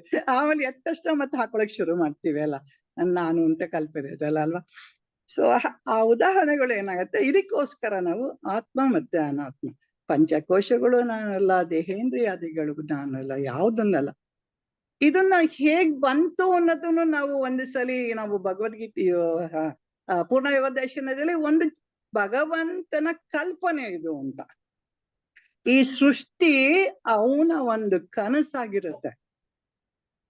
ಈ ನಾವು ಮಾಡ್ಕೊಂಡಿರೋದು ಇಂದ್ರಿಯ ಇದೆಲ್ಲ ನಮ್ಮದು ಸೃಷ್ಟಿ. ಅದು ಆ ಭಾವದಲ್ಲಿ ನಿಂತಾಗ, ಬ್ರಹ್ಮಭಾವದಲ್ಲಿ ನಿಂತಾಗ ಇದು ಯಾವುದು ಇರಲ್ಲ. ಸೊ ಇದನ್ನ ನಾವು ಸೂಕ್ಷ್ಮವಾಗಿ ಒಂದು ಬೈಫರ್ಕೇಟ್ ಮಾಡ್ಕೊಂಡು ನಮ್ಮನ್ನ ನಾವೇ ನೋಡ್ಕೊಂಡಾಗ ನಮ್ಗೆ ಅದು ಅನುಭವಕ್ಕೆ ಬರತ್ತೆ ಅನ್ನೋದಕ್ಕೆ. ಹಾಗಾಗಿ ನಾವು ಈ ಆತ್ಮ ಅನಾತ್ಮನ ಮೊದಲು ಬೈಫರ್ಕೇಟ್ ಮಾಡ್ಬಿಡ್ತೀವಿ. ಕೊನೆಯಲ್ಲಿ ಇಲ್ಲಿ ಮಹಾಜಾಗೃತಿ ಏನಾಗತ್ತೆ, ಇರೋದೆಲ್ಲ ನೀವು ಹೇಳಿದ್ರಲ್ಲ ಅಸ್ತಿತ್ವ, ಇನ್ನೊಂದು ಕಾಣದ, ಅದು ನೋಡೋದು ಅರಿವು, ಸಾಕ್ಷಿಯಾಗಿ ಎಲ್ಲವನ್ನೂ ಗಮನಿಸ್ತಾ ಇರೋದು ಅಂತದ್ದು ಎರಡೇ ಇರೋದು. ಅದ್ ಬಿಟ್ರೆ ಇನ್ನೊಂದಿಲ್ಲ, ಇನ್ಯಾವುದೇ ಬೇರೆ ಬೇರೆ ಏನೇನು ಹೇಳ್ತೀವೋ ಅದು ಯಾವುದು ಅಲ್ಲ ಅನ್ನೋಂಥ ಸತ್ಯದೇ ನಮ್ಮ ಜಾಗೃತ ಅವಸ್ಥೆ. ಅದು ನಾವೇನಾದ್ರು ಮಾಡ್ಲಿ, ಎಚ್ಚರ ಆಗ್ಲಿ, ಮಲ್ಗಿರ್ಲಿ, ಎದ್ದಿರ್ಲಿ, ಏನೇ ಮಾಡ್ಲಿ, ಎಲ್ಲಾ ಅವಸ್ಥೆಗಳಲ್ಲೂ ನಾ ಇದೀನ, ನಾ ಇಲ್ಲ ಅಂತಿಲ್ಲ ಅಲ್ವಾ, ಎಲ್ಲಾ ಅವಸ್ಥೆಲೂ ಇದೀನಿ ನಾನು. ಯಾಕಂದ್ರೆ ಎಲ್ಲವನ್ನೂ ಗಮನಿಸ್ತಾ ಇದ್ದೆ, ನಮಗೆ ಗೊತ್ತಾಗ್ತಾ ಇದೆ. ಕನ್ಸಲ್ಲಿ ಏನಾಗಿದೆ ಅಂತ ಗೊತ್ತಾಗ್ತಾ ಇದೆ, ಇವಾಗ ಏನಾಗಿದೆ ನಾವು ನಿಮ್ಮನ್ನ ನೋಡ್ತಾ ಇದ್ದೀವಿ. ನಾನು ಮಲಗಿದ್ದಾಗ ಏನೂ ಇಲ್ಲ ಅಂದಾಗ್ಲೂ ನಂಗೆ ಎಚ್ಚರದಲ್ಲಿ ನಾನು ಹೇಳ್ತಾ ಇದ್ದೀನಿ, ನಾನು ಚೆನ್ನಾಗಿದ್ದೆ, ಮಾಡ್ದೆ, ಎದ್ದೆ ಅನ್ನುವಂತ. ಎಲ್ಲವಾಗ್ಲೂ ಇರುವಂಥದ್ದು ಏನು, ಅದು ಯಾರು ಅನ್ನುವಂತ ನಾವು ಜಾಗೃತ ಅಂತ ಹೇಳ್ತೀವಿ. ಎಚ್ಚರ ಸ್ಥಿತಿ, ಅದೇನೇ ಎಚ್ಚರ ಸಮಾಧಿ, ಆ ತರ ಎಲ್ಲ ಪದಗಳು, ಎಷ್ಟೊಂದು ಪದಗಳು ಇರುತ್ತಮ್ಮ, ಅವೆಲ್ಲ ಒಂದೊಂದ್ಸಲಿ ಒಂದೊಂದು ಪದಗಳು ಹೇಳ್ತಾ ಇದ್ದಾರೆ. ಹಾಗಾಗಿ ನಾವು ಈ ಆತ್ಮ ಅನಾತ್ಮನ ನಾವು ಫಸ್ಟ್ ವಿಂಗಡಿಸ್ಕೋಬೇಕು ನಾವು, ಆಮೇಲೆ ಉಂಡೆ ಮಾಡ್ಬೇಕು ಅದನ್ನ. ಅಷ್ಟೇನೆ. ಅದು ಅದೇ ದ್ವೈತದಿಂದ ಅದ್ವೈತದ ಕಡೆ ಬರ್ಬೇಕು. ಎರಡನ್ನೂ ಏನ್ ಒಟ್ಟಿಗೆ ಮಾಡಕ್ಕಾಗಲ್ಲ ನಾವು. ಆದ್ರಿಂದ ಇದನ್ನ ಅಂತ ಹೇಳಿ ನಾನು ತಂದ್ಬಿಟ್ಟು ಅದನ್ನ ಇದನ್ ಮಾಡ್ತೀನಿ, ಅದನ್ನ ಇದು ಮಾಡ್ತೀನಿ ಅಂತ ಇಲ್ಲ. ಹಾಗಾಗೆ ಇರತ್ತೆ ಅದು ಎರಡು. ಮೇಡಮ್ ಇದ್ರ ಬಗ್ಗೆ ತಾವು ಇನ್ನೊಂದ್ ಸ್ವಲ್ಪ ನಮ್ಗೆ ತಿಳಿಸ್ಕೊಡ್ಬೇಕು ಅಂತ, ಯಾಕಂದ್ರೆ ನಂಗೆ ಇದು ಫುಲ್ ಕ್ಲಿಯರ್ ಆಗಿ ಇವತ್ತು ನಾವೆಲ್ಲ ನಿಂತ್ಬಿಡ್ಬೇಕು ಅಷ್ಟೇನೆ. ಮುಂದಿನ ವರ್ಷಕ್ಕೆ ನಾವೆಲ್ಲರೂ ಅಹಂ ಬ್ರಹ್ಮಾಸ್ಮಿತ ಕೂತ್ಕೊಳ್ಳೋದು ಅಷ್ಟೇನೆ. ಅದು ಅಲ್ಲ, ನೀವು ಕರೆಕ್ಟ್ ಆಗಿ ಕ್ಲಿಯರ್ ಆಗಿ ಹೇಳಿದೀರಾ ಬಿಡಿ, ಇನ್ನೇನು ಅದ್ರಲ್ಲೇನು ಡೌಟ್ ಏನಿಲ್ಲ. ನೀವು ಹೇಳಿದ್ ಸರಿಯಾಗಿತ್ತು. ಮೊದಲು ನಾನು ಇದೆ ಕಂಡುಕೊಂಡಿರೋದ್ರಿಂದ ಇದನ್ನ ಸೆಪ್ರೇಟ್ ಮಾಡ್ಕೋಬೇಕು. ಸೆಪ್ರೇಟ್ ಮಾಡ್ಕೊಂಡ್ಮೇಲೆ ಆಮೇಲೆ ನಾನು ಯಾರು ಅನ್ನೋ ಒಂದು ಸ್ಪಷ್ಟತೆ ಬರುತ್ತೆ. ಆವಾಗ ಇದೆಲ್ಲ ಏನು ಅಂತ ನೋಡಿದಾಗ ಅದೆಲ್ಲವೂ ಆ ಚೈತನ್ಯದ ಅಸ್ತಿತ್ವವೇ ಇದಾಗಿ ಕಾಣ್ತಾ ಇದೆ. ಹಾಗಾಗಿ ಇಲ್ಲಿ ಇರೋದು ಬೇರೆ ಏನೂ ಇಲ್ಲ. ಹಾಗಾಗಿ ಜೀವೋ ಬ್ರಹ್ಮೈವನಾಪರಹ ಅನ್ನೋದು ಬರುತ್ತೆ, ಸರ್ವಂ ಖಲ್ವಿದಂ ಬ್ರಹ್ಮ ಅನ್ನೋದು ಬರುತ್ತೆ ಅನ್ನೋದು ಕರೆಕ್ಟಾಗಿ ಹೇಳಿದ್ದೀರಾ. ಇನ್ನೇನು ವಿಶೇಷವಾಗಿ ಹೇಳಕ್ಕೇನಿಲ್ಲ. ಹೆಚ್ಚಿನ ಉದಾಹರಣೆ ಕೊಟ್ಟು ತಾವು ಹೇಳ್ಬೋದು ಅಂತ ಹೇಳಿ ಎಲ್ಲಾರ್ದು ಏನೇನ್ ಅನುಮಾನ ಇದೆಯೋ ಇವತ್ತೇ ಮುಗಿಸ್ಕೊಂಡ್ಬಿಡೋಣ ಎಲ್ಲಾದು. ಸಣ್ಣ ಯಾಕಂದ್ರೆ ಇದೆಲ್ಲ ಜನರಲ್ ಆಗಿ ನಾವು ಕಂಪ್ಲೀಟ್ ಮಾಡೋದಷ್ಟೇ. ಇನ್ನೆಲ್ಲಾ ಉದಾಹರಣೆಗಳು ನಾವು ಸಾಕಷ್ಟು ಇಲ್ಲಿ ಅದೇ ಉದಾಹರಣೆಗಳು ನಮ್ಗೆ ಗೊತ್ತಿರೋದ್ರಿಂದ ನಾವು ಅದನ್ನ ಒಂದ್ಸಲಿ ಏನಾದ್ರು ಸಣ್ಣ ಪುಟ್ಟ ಅನುಮಾನಗಳು ಇದ್ರೆ ಅದನ್ನ ಪರಿಹರಿಸ್ಕೊಡೋದಂತ ಒಂದು ಅನುಮಾನಗಳಿದ್ರೆ ಪರಮಾತ್ಮ ಏಕತ್ವ ಬಗ್ಗೆ ಸ್ವಲ್ಪ ತಿಳಿಸಿ. ಜೀವಾತ್ಮ ಪರಮಾತ್ಮ ಏಕತ್ವ. ಇವಾಗ ಜೀವಾತ್ಮ ಪರಮಾತ್ಮ ಏಕ ಅಂತ ನಮ್ಗನ್ಸಲ್ಲ ಅಲ್ವಾ? ಸಾಮಾನ್ಯವಾಗಿ ನಾನು ದೇವರು ಒಂದೇ ಅಂತ ಹೆಂಗ್ ಅನ್ಸುತ್ತೆ? ಖಂಡಿತ ಅನ್ಸಲ್ಲ ನಮ್ಗೆ. ಆದ್ರೆ ಅದು ಹೇಗೆ ಒಂದು ಅನ್ನೋದನ್ನ ಇದರಲ್ಲಿ ವಿವರವಾಗಿ ಹೇಳ್ತಾ ಹೋಗ್ತಾರೆ. ಅನ್ನಿಸ್ಬೇಕಂದ್ರೆ ಏನದು, ಯಾವ ಸ್ಥಿತಿಗೆ ಹೋದ್ರೆ ಆತರ ಅಲ್ಲ, ಯಾವ ಸ್ಥಿತಿಗೆ ಹೋಗೋದೇನು ಇಲ್ಲ, ಅರ್ಥ ಮಾಡ್ಕೊಳ್ಳೋದೇ ಇಲ್ಲ. ಇಲ್ಲಿ ಜ್ಞಾನವೇ ಪ್ರಮುಖ. ಬೇರೆ ಒಂದು ಸ್ಥಿತಿಗೆ ಹೋಗೋದು, ಅಲ್ಲಿಗೆ ಹೋಗೋದು, ಇಲ್ಲಿಗೆ ಹೋಗೋದು, ಇಲ್ಲಿರೋದು ಅದೆಲ್ಲ ಏನಿಲ್ಲ. ಇದು ಪ್ಯೂರ್ ನಾಲೆಡ್ಜ್ ಅಷ್ಟೇ. ಸೊ ಜೀವಾತ್ಮ ಪರಮಾತ್ಮ ಹೇಗೆ ಒಂದು ಅನ್ನೋದನ್ನ ಇಲ್ಲಿ ವಿವರವಾಗಿ ಹೇಳ್ತಾ ಬಂದಿದ್ದಾರೆ. ಯಾಕೆ ಬೇರೆ ಬೇರೆ ಅನ್ನಿಸ್ತಾ ಇದೆ ನಮಗೆ? ಇವಾಗ ನಾನು ದೇಹ ಮನಸ್ಸು ಬುದ್ಧಿ ನಾನು ಅಂತ ಅಂದ್ಕೊಂಡಿದ್ದೀನಿ. ಭಗವಂತ ಈಶ್ವರ ಇದಿಷ್ಟು ಎಲ್ಲವೂ ಏನೇನ್ ಕಾಣ್ತಾ ಇದೆಯೋ ಇದೆಲ್ಲ ಜಗತ್ತು ಅವನು ಅಂತ ನಾನು ಅಂದ್ಕೊಂಡಿದ್ದೀನಿ. ಹಾಗಾಗಿ ಅಷ್ಟು ವಿಶಾಲವಾದ ಪ್ರಪಂಚದ ಸೃಷ್ಟಿಕರ್ತನಾದ ಈಶ್ವರ ಇಷ್ಟು ಸಣ್ಣ ದೇಹದಲ್ಲಿ ಇರುವಂತ ನಾನು ಹೆಂಗೆ ಒಂದಾಗಕ್ ಸಾಧ್ಯ? ಇಂಪಾಸಿಬಲ್ ಅಂತ ನನಗನ್ಸುತ್ತೆ. ಅದಕ್ಕೆ ಅವ್ರು ಏನು ಹೇಳ್ತಾರೆ, ಉಪಾಧಿಗಳನ್ನ ತೆಗೆದುಹಾಕಿ ನೀವು ಅದೇ ರೀತಿಯಾಗಿ ನೀವು ಈ ದೇಹದ ಸಮೇತವಾಗಿ ನೀವು ಈಶ್ವರನಿಗೆ ಒಂದಾಗಕ್ಕೆ ಸಾಧ್ಯವೇ ಇಲ್ಲ. ಆ ರೀತಿ ಒಂದಾಗೋದು ಅಂತ ಇಲ್ಲ. ಜೀವ ಈಶ್ವರ ಏಕತ್ವ ಇಲ್ಲ. ಹೇಗೆ ಅಂತಂದ್ರೆ ಮೊದಲು ಉಪಾಧಿಗಳನ್ನ ತೆಗಿಬೇಕು. ನೀನು ಇವಾಗ ಕಲ್ಯಾಣಿ, ನಾನ್ ಕಲ್ಯಾಣಿ ಅಂತ ನೀವು ಅಂದ್ಕೊಂಡಿದ್ದೀರಿ. ನೀವು ನನ್ನ ಹತ್ರ ಮಾತಾಡ್ತಾ ಇದ್ದೀರಿ, ಬೇಕಾದಷ್ಟು ಯೋಚನೆ ಮಾಡ್ತಾ ಇದ್ದೀರಿ, ಬೇಕಾದಷ್ಟು ಕೆಲಸಗಳನ್ನ ಮಾಡ್ತಾ ಇದ್ದೀರಿ, ಎಲ್ಲ ಉಂಟು. ಆದ್ರೆ ಈಗ ಅಲ್ಲಿ ಬೆರಳು ಮಾಡಿ ತೋರಿಸ್ತಾರೆ, ನೋಡಪ್ಪ ನೀನ್ ಈ ದೇಹ ಅಲ್ಲ, ಈ ದೇಹವನ್ನು ಗಮನಿಸ್ತಾ ಇರೋ ಸಾಕ್ಷಿ ನೀನು ಅಂತ ಮೊದಲೇ ಹೇಳ್ತಾರೆ. ಅದ್ ಹೇಗೆ ಅಂತಂದ್ರೆ ಇವಾಗ ನಿನಗೆ ಗೊತ್ತಾಗ್ತಾ ಇದೆ ಅಲ್ವಾ, ಈ ದೇಹ ಸುಸ್ಥಿತಿಯಲ್ಲಿದ್ಯಾ. ಇವಾಗ ನೋಡಿ, ನನ್ಗಿವತ್ತು ಜ್ವರ ಬಂದಿದೆ. ಆಕ್ಚುಲಿ ಒಂಥರ ಮೈಯೆಲ್ಲ ಬಿಸಿ ಇದೆ, ಗೊತ್ತಾಗ್ತಾ ಇದೆ ನನಗೆ. ಮೈಯೆಲ್ಲ ಬಿಸಿ ಇದೆ, ಬಾಯಿ ಕಹಿ ಇದೆ, ಗೊತ್ತಾಗ್ತಾ ಇದೆ ನನಗೆ. ಅಂದ್ರೆ ದೇಹ ಬಿಸಿ ಇದೆ, ಬಾಯಿ ಕಹಿ ಇದೆ ಅನ್ನೋದು ನನಗೆ ಗೊತ್ತಾಗ್ತಾ ಇದೆ ಅಂತಂದ್ರೆ ಅದನ್ನ ತಿಳಿತಾ ಇರುವಂತಹ ಅರಿವು ನಾನು ಅಂತ ಪಾಯಿಂಟ್ ಔಟ್ ಮಾಡಿ ಹೇಳ್ತಾರೆ. ಅದು ನೀನಲ್ಲ, ದೇಹ ನೀನಲ್ಲ, ದೇಹವನ್ನು ತಿಳಿಯಬಲ್ಲ ಅರಿವು ನೀನು, ಅದರ ಸಾಕ್ಷಿಯಾಗಿರುವಂಥ ಅರಿವು ನೀವು ಅಂತ ಹೇಳ್ತಾರೆ. ಅದೇ ರೀತಿ ಮನಸ್ಸಿನಲ್ಲಿ ಬೇಕಾದಷ್ಟು ಆಲೋಚನೆಗಳು ಬರ್ತಾ ಇದೆ. ಆ ಆಲೋಚನೆಗಳು ಹೆಂಗ್ ಬರ್ತಾ ಇದೆ, ಏನೇನು ಆಲೋಚನೆಗಳು ಬರ್ತಾ ಇದೆ? ದುಃಖದ ಆಲೋಚನೆ ಬರ್ತಿದ್ಯಾ, ಸುಖದ ಆಲೋಚನೆ ಬರ್ತಾ ಇದೆಯಾ? ಇವಾಗ ನಿಮ್ಮ ಮೊಮ್ಮಗ ರ್ಯಾಂಕ್ ಬಂದ, ಎಷ್ಟು ಖುಷಿ ಆಯ್ತು ನಿಮ್ಗೆ ಅಲ್ವಾ? ಖುಷಿ ಆಗಿದ್ದು ನಿಮಗೆ ಗೊತ್ತಾಯ್ತಲ್ವಾ? ಗೊತ್ತಾಯ್ತಲ್ಲ, ಇವಾಗ ಖುಷಿಯಾಗಿದೆ ನನಗೆ ಅಂತ ನೀವೇ ಹೇಳ್ತೀರಲ್ಲ. ಅಂದ್ರೆ ನಿಮಗೆ ಖುಷಿಯಾಗಿರೋದು ನಿಮಗೆ ಗೊತ್ತಾಗ್ತಾ ಇದೆ, ಅಂದ್ರೆ ಅದನ್ನ ನೀವು ತಿಳಿತಾ ಇದ್ದೀರಿ. ಹಾಗಾಗಿ ಯಾರು ಖುಷಿ ಪಡ್ತಾ ಇದ್ದಾರೋ ಆ ಕಲ್ಯಾಣಿಯನ್ನ ತಿಳಿತಾ ಇರೋ ಇನ್ನೊಂದು ಏನಿದೆಯೋ ಅದು ನಿಜವಾದ ನೀನು ಅಂತ ತಿಳಿಸ್ಕೊಡ್ತಾ ಇದೆ ವೇದಾಂತ. ಇದು ಪ್ಯೂರ್ ನಾಲೆಡ್ಜು. ಇಲ್ಲಿ ಇನ್ಯಾವುದೋ ಸ್ಥಿತಿಗೆ ಹೋಗಕ್ಕೇನಿಲ್ಲ. ಇದು ಕ್ಲಿಯರ್ ಆಗಿ ಅರ್ಥ ಮಾಡ್ಕೋಬೇಕಷ್ಟೆ. ಅದೇ ರೀತಿ ತೀರ್ಮಾನಗಳನ್ನು ತಗೋತಾ ಇದ್ದೀವಿ ಬುದ್ಧಿಯಲ್ಲಿ. ಇವತ್ತು ನಾವು ಹೋದ್ವಾರ ಮಾಡೋಕ್ಕಾಗಲಿಲ್ಲ, ಸೋಮವಾರ ಮಾಡೋಣ ಕ್ಲಾಸು ಅಂತ ತೀರ್ಮಾನ ತಗೊಂಡ್ವಿ. ಅದಿವಾಗ ನಮಗೆ ಗೊತ್ತಿದೆ, ಸೋಮವಾರ ಇವಾಗ ಕ್ಲಾಸಿಗೆ ಬಂದಿದ್ದೀವಿ. ಬುದ್ಧಿಯಲ್ಲಿ ಬರ್ತಾ ಇರೋ ತೀರ್ಮಾನಗಳೆಲ್ಲ ನನಗೆ ತಿಳಿತಾ ಇದೆ, ಎಲ್ಲವನ್ನು ತಿಳಿತಾ ಇದ್ದೀನಿ ನಾನು. ಹಾಗಾಗಿ ದೇಹ ಮನಸ್ಸು ಬುದ್ಧಿ ಅನ್ನೋದು ಉಪಾಧಿಯೇ ಹೊರತು ಅದು ನಾನಲ್ಲ ಅಂತ ಕ್ಲಿಯರ್ ಆಯ್ತು ತಾನೆ? ಇದರಲ್ಲಿ ಏನಾದ್ರು ಡೌಟ್ ಇದೆಯಾ? ಇಲ್ಲ, ಡೌಟ್ ಇಲ್ಲ. ಆ ಒಂದು ಅರಿವು ಏನಿದೆ ಅದನ್ನ ಸಾಕ್ಷಿ ಅಂತ ಕರಿತೀವಿ, ಅದನ್ನ ಆತ್ಮ ಅಂತ ಕರಿತೀವಿ. ಈಗ ಇದಿಷ್ಟಾಯ್ತು. ಈಗ ಈ ಈಶ್ವರನನ್ನ ನೋಡಿದ್ರೆ ಈ ಇಡೀ ಸೃಷ್ಟಿ ಏನ್ ಕಾಣ್ತಾ ಇದೆ ಅದು ಈಶ್ವರನಿಂದ ಸೃಷ್ಟಿಯಾದದ್ದು ಅಂತೀವಿ. ಅದು ಈಶ್ವರನ ಉಪಾಧಿ. ಈಶ್ವರ ಆ ಇಡೀ ಸೃಷ್ಟಿಯಲ್ಲಿ ಸುಮ್ಮನೆ ಸೃಷ್ಟಿ ಮಾಡ, ಅವನೆಲ್ಲೋ ಹೊರಗಿಲ್ಲ, ಆ ಸೃಷ್ಟಿಯಲ್ಲೇ ಅವನಿದ್ದಾನೆ, ಪೂರ್ಣವಾಗಿ ಸೃಷ್ಟಿಯಲ್ಲೇ ಇದ್ದಾನೆ. ಅಥವಾ ಅವನೇ ಸೃಷ್ಟಿಯಾಗಿ ಕಂಡು ಬರ್ತಾ ಇದ್ದಾನೆ ಅಂತ ಕೂಡ ಹೇಳ್ಬೋದು.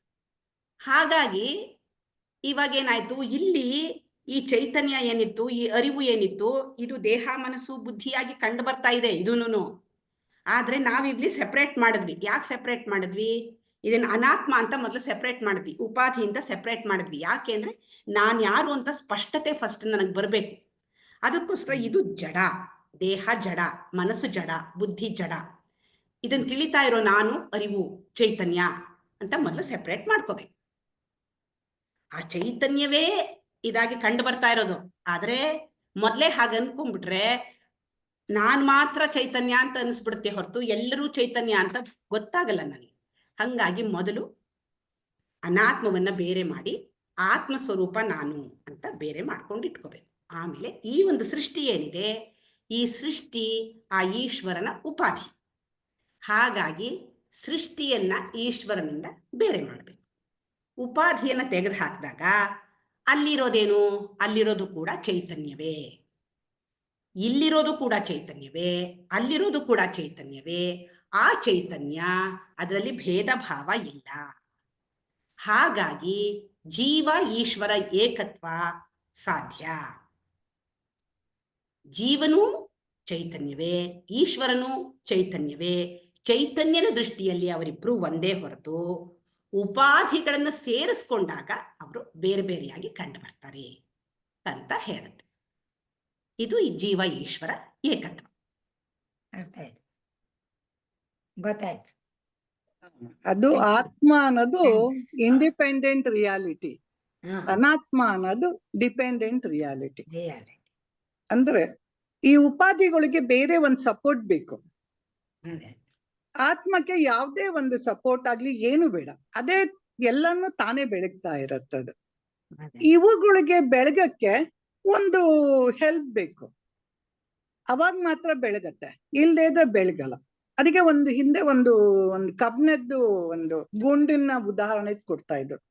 ಏನಂತಂದ್ರೆ ಆ ಕಬ್ಬಿಣದ ಗುಂಡನ್ನ ಕಾಯಿಸಿದಾಗ ಅದು ಬೆಂಕಿಯಾಗಿ ಕನ್ವರ್ಟ್ ಆಗತ್ತೆ, ಅದು ತಣ್ಣಗಾದ್ರೆ ಮತ್ತೆ ಹಾಗೆ ಇರುತ್ತೆ. ಹಾಗೆ ಇವೆಲ್ಲ ಉಪಾಧಿಗಳು ಒಂದು ಸಂಪರ್ಕದಿಂದ ಬೆಳಗ್ತಾ ಬರುತ್ತೆ. ಅದು ಆ ಸಂಪರ್ಕ ಇಲ್ಲ ಅಂದ್ರೆ ಅದಕ್ಕೆ ಬೆಳಗಕ್ಕೆ ಬರೋದಿಲ್ಲ ಅನ್ನುವಂಥದ್ನ ನಾವು ಈ ಉಪಾಧಿ ಅಂತಂದ್ರೆ ಅದರಿಂದ ಬಂದಿರೋದು ಅಂತ ಹೇಳಿ ನಾವು ಅದನ್ನ ಎರಡನ್ನ ಜ್ಞಾಪಕ. ಒಂದು ಇಂಡಿಪೆಂಡೆಂಟ್ ರಿಯಾಲಿಟಿ, ಒಂದು ಆದ್ರೂ ಡಿಪೆಂಡ್ ರಿಯಾಲಿಟಿ ಅಂತ ಯಾಕೆ ಹೇಳೋದು? ಅದು ರಿಯಾಲಿಟಿ ಅಲ್ವಲ್ಲ ಅದು. ಅಲ್ಲ. ಅದ್ರ ಏನ್ ಗೊತ್ತಾ, ಕೆಲವೊಂದ್ ಪದೇ ರಿಯಲ್ ನಿಜ. ಅಲ್ಲ, ರಿಯಾಲಿಟಿ ಅಂದ್ರೆ ಆ ಮೊಮೆಂಟಲ್ ರಿಯಲ್ ತಾನೆ. ಆತ್ಮ ರಿಯಲ್ ಅಂತ ನಾವ್ ಹೇಳ್ಬಿಟ್ಟಿದೀವ, ಆ ಲಿಟಿನ ತಗೊಂಬರ್ತೀವಿ ಅದಕ್ಕೆ ಸೇರ್ಸ್ಕೊಂಡು. ಏನಾರ ಪದಗಳು ಹೇಳ್ಬೇಕಾದಾಗ, ಯಾವ್ದೇ ಉದಾಹರಣೆ ಕೊಡ್ಬೇಕಾದಾಗ ಅದನ್ನ ತಗೊಂಡ್ಬರ್ಬೇಕಾಗತ್ತೆ. ಅದಕ್ಕೋಸ್ಕರ ಅಂದ್ರೆ ಆ ಮೊಮೆಂಟಲ್ ಅದು ಇರುತ್ತೆ ತಾನೆ, ಬಂದು ಹೋಗುತ್ತೆ ನಿಜ. ಆತ್ಮ ಅನ್ನೋದು ಇಂಡಿಪೆಂಡೆಂಟ್ ರಿಯಾಲಿಟಿ, ಅನಾತ್ಮ ಅನ್ನೋದು ಡಿಪೆಂಡೆಂಟ್. ಡಿಪೆಂಡೆಂಟ್. ಅಂದ್ರೆ ಡಿಪೆಂಡೆಂಟ್ ಆತ್ಮ ಇಲ್ದೇನೆ ಇದು ಕೆಲಸ ಮಾಡಲ್ವಲ್ಲ. ಮಾಡಲ್ಲ. ಇವಾಗ ಬಲ್ಬು, ಎಲೆಕ್ಟ್ರಿಸಿಟಿ ಇಲ್ದೆ ಬಲ್ಬ್ ಏನ್ ಕೆಲಸ ಮಾಡಲ್ಲ. ಹೌದು. Electricity independent reality, bulb dependent. ಹೌದು. ಆತರ ಅದೇ ನಾವ್ ಇಷ್ಟ ದಿವಸ ನಾವೇ ರಿಯಾಲಿಟಿ ಅಂದ್ರೆ ದೇಹ ಮತ್ತು ನಾವೇ ರಿಯಲ್ ಅಂತ ಅನ್ಕೊಂಡ್ಬಿಟ್ಟಿದ್ವಿ. ಯಾಕೆಂದ್ರೆ ಆ ಎಲೆಕ್ಟ್ರಿಸಿಟಿ ಅನ್ನೋದಿದೆ ಅನ್ನೋದೇ ಗೊತ್ತಿಲ್ಲ, ಈ ದೇಹಕ್ಕೆ ಚೈತನ್ಯ ಇದೆ ಅಂತ ಅನ್ಕೊಂಡ್ಬಿಟ್ಟಿದ್ವಿ. ಹಾ ಆದ್ರೆ ದೇಹಕ್ಕೆ ಚೈತನ್ಯ ಕೊಡ್ತಾ ಇರೋದು ಇನ್ನೊಂದು ಚೈತನ್ಯ, ಅದು ಬೇರೆಯಾಗಿ ಇದೆ, ಇದು ಜಡವಸ್ತು ಅಂತ ಗೊತ್ತಾಗ್ಲಿಲ್ಲ. ಹಾಗಾಗಿ ಸೆಪರೇಟ್ ಮಾಡ್ಕೋಬೇಕು ಜಡ ಮತ್ತು ಚೈತನ್ಯವನ್ನ.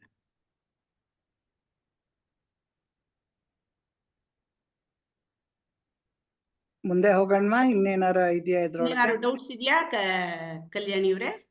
ಏನಿಲ್ಲ ಮೇಡಮ್, ಅರ್ಥ ಆಯ್ತು.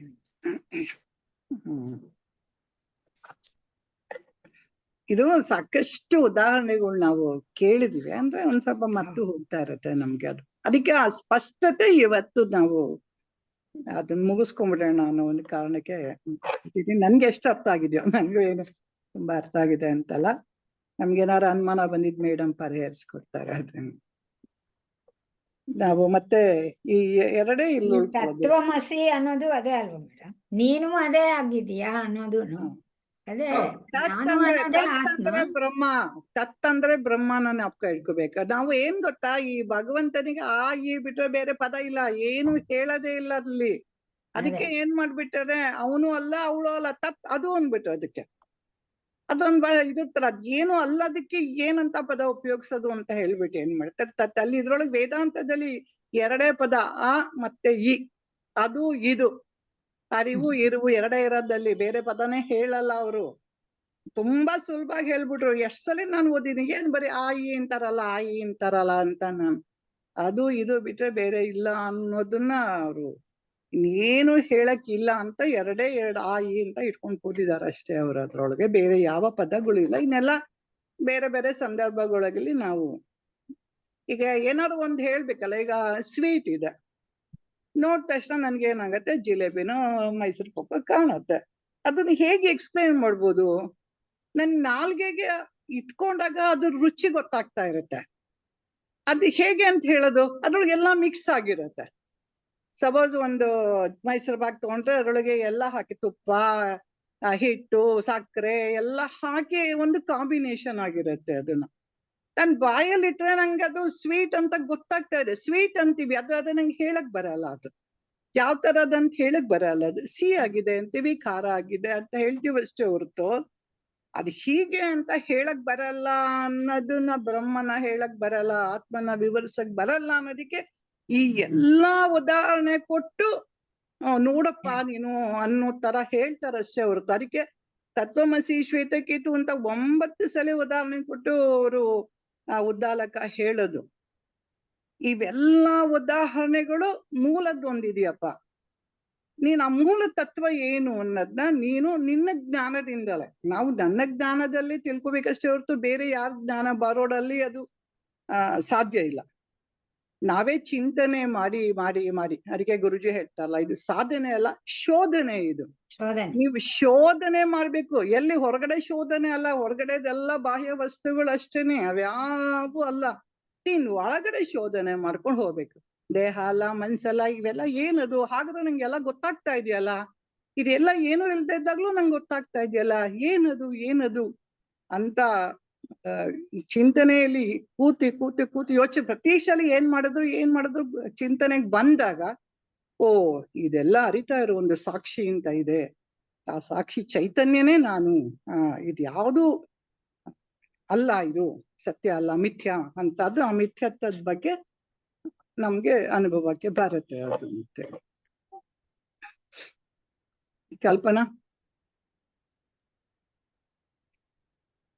ಇಲ್ಲಿ ಇನ್ನೊಂದು ನಿಮಿಷ, ಇನ್ನೊಂದೇನೋ ಜ್ಞಾಪಕ ಬಂತು ನನಗೆ. ಹೇಳಿ ಮೇಡಮ್. ಅದೇ ಇವಾಗ ಯಾವುದೇ ಅನುಭವ, ಇವಾಗ ಕೆಲವರು ಯಾರೋ ಕೇಳ್ತಾರೆ, ಈಗ ರಾಮಕೃಷ್ಣ ಪರಮಹಂಸರಿಗೆ ಕಾಳಿಯ ಅನುಭವ ಆಗ್ತಾ ಇತ್ತು. ಕಾಳಿನೇ ಸ್ವತಃ ಬಂದು ಅವ್ರಿಗೆ ದರ್ಶನ ಕೊಡ್ತಾ ಇದ್ಲು, ಅವ್ರ ಹತ್ರ ಊಟ ತಿಂತಾ ಇದ್ಲು. ಹಾಗಾದ್ರೆ ಅದು ಅನುಭವ ಸುಳ್ಳ? ಹಾಗಾದ್ರೆ ಅದಕ್ಕೇನು ಹೇಳ್ತೀರಾ ಅಂತ. ಅದಕ್ಕೆ ಅದನ್ನ ಹೇಳ್ತಾರೆ. ಅಂದ್ರೆ ಇವಾಗ ವಿದ್ಯಾಮಾಯೆ ಅವಿದ್ಯಾಮಾಯೆ ಅಂತ ಎರಡು ಮಾಯೆನೆ. ಈಗ ನಮಗೆ ನಮ್ಮ ದಿನನಿತ್ಯದ ದಿನಚರಿಯಲ್ಲಿ ಇವಾಗ ಯಾವುದೋ ಒಂದು ಸಿನಿಮಾಗೆ ಹೋಗ್ತೀವಿ, ಅಥವಾ ಇನ್ಯಾರೋ ಫ್ರೆಂಡ್ಸ್ ಜೊತೆ ಹೋಗ್ತೀವಿ, ಇನ್ನೇನೋ ಒಂದು ಇಸ್ಪೀಟ್ ಆಡ್ತೀವಿ, ಇನ್ನೇನೋ ಕುಡಿತೀವಿ, ಏನೋ ಮಾಡ್ತೀವಿ ಅಂತ ಇಟ್ಕೊಳ್ಳೋಣ. ಇದೆಲ್ಲವೂ ಎಕ್ಸ್ಪೀರಿಯನ್ಸ್ಗಳೇ. ಆದ್ರೆ ಈ ಎಕ್ಸ್ಪೀರಿಯನ್ಸ್ಗಳೆಲ್ಲ ನಮ್ಮನ್ನ ಇನ್ನೂ ಹೆಚ್ಚು ಹೆಚ್ಚು ಹೆಚ್ಚು ಹೆಚ್ಚು ಕೆಳಕ್ಕೆ ತಗೊಂಡು ಹೋಗುತ್ತೆ ಈ ಎಕ್ಸ್ಪೀರಿಯನ್ಸ್. ಆದ್ರೆ ಈಗ ಒಂದು ದೈವದ ಒಂದು ದರ್ಶನ, ಇನ್ನೇನೋ ಒಂದು ಒಳ್ಳೆ ಮಾತು, ಅಥವಾ ಯಾವುದೋ ಒಂದು ಒಳ್ಳೆ ಪ್ರವಚನ, ಇವುಗಳು ಕೂಡ, ಇದೆಲ್ಲವೂ ಈ ಪ್ರಪಂಚದಲ್ಲಿ ಏನೇನು ಕಂಡು ಬರುತ್ತೋ ಎಲ್ಲವೂ ಎಕ್ಸ್ಪೀರಿಯನ್ಸೇ. ಆದ್ರೆ ಅದು ನಮ್ಮನ್ನು ಉನ್ನತಿಗೆ ಕರ್ಕೊಂಡು ಹೋಗುತ್ತೆ. ಹಾಗಾಗಿ ಯಾವುದೇ ಎಕ್ಸ್ಪೀರಿಯನ್ಸು ಕೂಡ ನಾನಲ್ಲ, ಎಲ್ಲ ಎಕ್ಸ್ಪೀರಿಯನ್ಸು ಮಿಥ್ಯಾನೇ. ನಾನು ಸುಮ್ಮನೆ ಒಂದು ಲೋಟದಲ್ಲಿ ಒಂದು ತೊಟ್ಟು ನೀರು ಕುಡಿಯೋ ಎಕ್ಸ್ಪೀರಿಯನ್ಸು ಮಿಥ್ಯಾನೇ. ರಾಮಕೃಷ್ಣರಿಗೆ ಕಾಳಿ ಬಂದು ಅವ್ರ ಹತ್ರ ಊಟ ತಗೊಂಡು ಅವ್ರಿಗೂ ತಿನ್ಸಿದ್ಲು ಅಂತಂದ್ರು ಅದು ಮಿಥ್ಯಾನೇ. ಆದ್ರೆ ಆ ಎಕ್ಸ್ಪೀರಿಯನ್ಸ್ ಇಂದ ಅವರು ಶುದ್ಧಗೊಂಡ್ರು. ಆ ಒಂದು ಇನ್ನೂ ನಮ್ಗೆ ಜ್ಞಾನಕ್ಕೆ ದೇಹ ಮನಸ್ಸು ಬುದ್ಧಿಗಳು ಸಜ್ಜಾಯ್ತು ಅಷ್ಟೇ ಹೊರತು ಯಾವ ಎಕ್ಸ್ಪೀರಿಯನ್ಸು ಕೂಡ ನಿಜ ಅಲ್ಲ. ಎಲ್ಲ ಎಕ್ಸ್ಪೀರಿಯನ್ಸ್ಗಳು ಮಿಥ್ಯ. ಆ ಎಕ್ಸ್ಪೀರಿಯನ್ಸನ್ನ, ಅನುಭವವನ್ನ ಅರಿತಾ ಇರುವಂಥ ನಾನ್ ಮಾತ್ರ ಸತ್ಯ ಅನ್ನೋದು ಗಟ್ಟಿ. ಅದು ಇಲ್ಲಿಗೆ ನೇರ ಕನೆಕ್ಟೆಡ್ ಅಲ್ಲದೆ ಹೋದ್ರು ಅದು ಜ್ಞಾಪಕ ಬಂತು, ಇಲ್ಲ ಕೇಳಿದ್ದು, ಅದಕ್ಕೆ ಹೇಳಿದೆ. ಇಲ್ಲ, ಇದು ತುಂಬಾನೇ ರಿಲೇಟೆಡ್. ಯಾಕಂದ್ರೆ ನಾವು ಎಷ್ಟೊಂದ್ಸಲಿ ಅನ್ಕೊಂಡ್ಬಿಡ್ತೀವಿ, ನನ್ಗೆ ಭಗವಂತ ದರ್ಶನ ಕೊಟ್ಟ, ನನ್ಗೆ ರಾಘವೇಂದ್ರ ಸ್ವಾಮಿ ಕನ್ಸಲ್ ಬಂದ್ರು. ನಾನು ಇದನ್ನ ತುಂಬಾ ಕೇಳ್ತಾ ನಿಮ್ ಲೈಫಲ್ಲೂ ನಮ್ ಲೈಫಲ್ಲೆಲ್ಲ ನಾವು ಕೇಳ್ತಾ ಇರ್ತೀವಿ. ರಾಘವೇಂದ್ರ ಸ್ವಾಮಿ ಬಂದ್ ದರ್ಶನ ಕೊಟ್ಬಿಟ್ಟು ನಂಗೆ ಹೇಳ್ಬಿಟ್ಟಿ ಅಂತ ಧೈರ್ಯ ನನಗೆ ಇನ್ನೇನು ಇಲ್ಲ. ಅವರೇ ಸ್ವಾಮಿಗಳು ಸ್ವತಃ ಬಂದ್ ದರ್ಶನ ಕೊಟ್ಟು ಅವ್ರು ನಂಗೆ ಹೇಳಿದ್ಮೇಲೆ ಮುಗೀತು, ನನ್ ದರ್ಶನ ಆಗೋಯ್ತು. ಆದ್ರೆ ಈ ದರ್ಶನಗಳು ಅನ್ನೋದು ಏನು ಅನ್ನೋದನ್ನ ಬಂದಾಗ ರಾಮಕೃಷ್ಣ ಪರಮಹಂಸರಿಗೆ ಕಾಳಿ ಅಂದ್ರೆ ನಾವೇ ಕೊಟ್ಟಂತ ರೂಪ ಅದು. ಹೌದು. ಕಾಳಿ ರೂಪ ಆಗ್ಲಿ, ರಾಘವೇಂದ್ರ ಸ್ವಾಮಿ ಆಗ್ಲಿ, ತಿಮ್ಮಪ್ಪ ಆಗ್ಲಿ, ನಾವೇ ನಮ್ಮದೇ ಆದ ಅದು ರೂಪ. ಅದು ಇನ್ನೂ ಒಂದೆರಡು ತರಾನೇ ಅದು. ಆ ರೂಪ ಅಷ್ಟೇ ಹೊರತು ಅದು ಬೇರೆ ಅಲ್ಲ. ಅವರಿಗೆ ಅವರ ತೋತಾಪುರಿ ಬಂದ್ರು, ಅದರಿಂದ ಅವ್ರಿಗೆ ಅವ್ರು ಹೋದ್ರು. ಇಲ್ಲ ಅಂತಂದ್ರೆ ನಾವ್ ತುಂಬಾ ಜನ ನನ್ನ ಹತ್ರ ಅರ್ಧದ ಭ್ರಾಂತಿಲ್ ಕೂತಿರೋ ತುಂಬಾ ಜನ ಇದ್ದಾರೆ. ಉಮಾ ನನ್ಗೆ ಅವಳು ಬರ್ತಾಳೆ, ಅವಳು ಬಂದ್ ಎಲ್ಲಾ ಹೇಳ್ಬಿಟ್ಟಿಯಾಳು ನನ್ಗೆ, ಹಿಂಗೆ ನಾನ್ ನಿನ್ ಕರ್ಕೊಂಡು ಹೋಗ್ತೀನಿ, ಇದ್ ಮಾಡ್ತೀನಿ, ಅದು ಇದು. ಅದಲ್ದೆಲ್ಲ ಇನ್ನೂ ಅವ್ರು ಹೇಳೋದ್ ನೋಡ್ಬೇಕು. ನಾನ್ ಅವಳಿಗೇನ್ ಕಡಿಮೆ ಮಾಡಿದ್ನ? ಅವಳಿಗೆ ಸೂರ್ ಕೊಟ್ಟೆ, ಅವಳಿಗೆ ಬಟ್ಟೆ ಕೊಟ್ಟೆ. ಯಾರು ಭಗವಂತನಿಗೆ ಅವನಿಗೆಲ್ಲ ಶೆಲ್ಟರ್ ಅನ್ನೋ ಇದ್ಯಾ? ಎಂತದಿಲ್ಲ, ಅವನೇ ಆಕಾಶ ಇಲ್ಲ ಅವನನ್ನ. ಅವನಿಗೆ ನಾನು ಸೂರ್ ಕೊಟ್ಟೆ. ಇವ್ರು ಒಂದೇನೋ ಒಂದ್ ಹಾಕ್ಕೊಟ್ಟ್ಯಾರ, ಒಂದ್ ಕಟ್ಟಿದಾರ ಅದಕ್ಕೆ. ಅವ್ರಿಗೆ ನಾನು ಏನೆಲ್ಲ ಒಡವೆ ಎಲ್ಲ ಮಾಡಿಸ್ಕೊಟ್ಟೆ ನಾನು. ಆದ್ರೆ ಅವಳು ನನ್ಗೆ ಹಿಂಗೆಲ್ಲ ಮಾಡ್ಬೋದಾ? ಒಂದ್ಸಲಿ ಹಂಗೆ, ಇನ್ನೊಂದ್ಸಲಿ ಏನಾಗತ್ತೆ, ಓ ಅವಳೆ ನಂಗೆ ಹೇಳ್ಬಿಟ್ಟಿದ್ದಾಳೆ ನನ್ಗೆ, ನಾನು ಇನ್ನ ಸುಖವಾಗಿ ಕರ್ಕೊಂಡು ಹೋಗ್ತೀನಿ ಅಂತ ಅವಳೆಲ್ಲ ಮಾಡ್ತಾಳೆ. ಇನ್ನೂ ಈ ತರ ಹುಚ್ಚುಚ್ಚಿರೋ ಅಂತದ್ದು ಬೇರೆ ಬೇರೆ ಅವರು.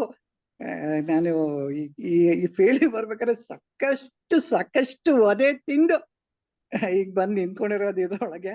ಎಲ್ಲಾದ್ನೂ ದೂರ ಇದ್ದು ಹಿಂಗೆಲ್ಲ ಇರತ್ತಾ, ಈ ತರ ಎಲ್ಲ ನಡಿಯತ್ತಾ ಅಂತ ಸಾಕಷ್ಟು ಚಿಂತನೆ ಮಾಡಿ ಬಂದಾಗ ಇದೆಷ್ಟು ಸ್ಪಷ್ಟವಾಗಿದೆ ನಮ್ಗೆ. ಈ ಜ್ಞಾನದಲ್ಲಿ ನಿಂತಾಗ ನಮ್ಮ ಎಲ್ಲಾ ಭ್ರಮೆಗಳಿಂದ ಕಳ್ಚ್ಕೊಂಡ್ಬಿಡ್ತೀವಿ ನಾವು. ಯಾರು ಏನಾರ ಹೇಳ್ಕೊಳ್ಳಿ, ಯಾರು ಏನಾರ ಮಾಡ್ಕೊಳ್ಳಿ, ಇದೇ ಸತ್ಯ. ಇದು ನಾವು ಅವ್ರ ಹತ್ರ ಬಾಯ್ ಬಿಡಕ್ ಹೋಗ್ಬಾರ್ದು. ನಮಗಷ್ಟೇ ತಿಳ್ಕೊಂಡ್ಬಿಡ್ಬೇಕು. ಯಾಕಂದ್ರೆ ಅವ್ರ ಭಾವನೆಗಳು, ಅವ್ರ ಕಲ್ಪನೆಗೆ ನಾವು ಅದನ್ನ ಧಕ್ಕೆ ತರಕ್ಕೂ ಹೋಗ್ಬಾರ್ದು. ಯಾಕಂದ್ರೆ ಅವ್ರು ಅದ್ರೊಳಗೆ ಇರ್ತಾರೆ. ನಾವ್ ಹೇಳಿದ್ರೆ ಅವ್ರು ನಂಬಕ್ಕೂ ರೆಡಿ ಇರಲ್ಲ. ಆಮೇಲೆ ಅವ್ರಿಗೊಂಥರ ಆಘಾತ ಆಗ್ಬಿಡತ್ತೆ. ಸಡನ್ ಆಗಿ ಆ ತರ ಹೇಳಿದ್ರು, ಏನ್ ಹೇಳ್ತಾ ಇದೀಯ ನೀನು, ನನ್ ಭ್ರಮೆ ಅಂತೀಯ ನೀನು, ನಾನ್ ಇಷ್ಟು ದಿವಸ ಕಾಣ್ತಾ ಇರೋದು, ಧ್ಯಾನದಲ್ಲಿ ಕಾಣ್ತಾ ಇರೋದು, ಎಲ್ಲಾ ಕಡೆ ಕಾಣ್ತಾ ಇರೋದು, ನೀನ್ ಹೆಂಗ್ ಹೇಳ್ಬಿಟ್ಟೆ ಇದನ್ನ, ನಿನ್ ತಲೆ ಸರಿ ಇಲ್ಲ ಅಂತ ಅನ್ನಿಸ್ಕೊಳ್ಳೋದ್ ಬದ್ಲು ನಾವ್ ಈ ಸತ್ಯ ತಿಳ್ಕೊಂಡ್ಬಿಟ್ಟು ನಾವ್ ಸುಮ್ಮನೆ ಇರೋದು ಆಸೆ ಅಷ್ಟೇ. ಈಗ ಸ್ವೀಟ್ ನಾಲ್ಗೆ ಮೇಲೆ ಇಟ್ಟಿದ ತಕ್ಷಣ ಅದು ಸಿಹಿಯಾಗಿದೆ ಅಂತ ಗೊತ್ತಾಗೋದು ನನ್ಗೆ ಅಂದ್ರೆ ಆತ್ಮನಿಗೆ ಅಂತ. ಅರಿವಿಗೆ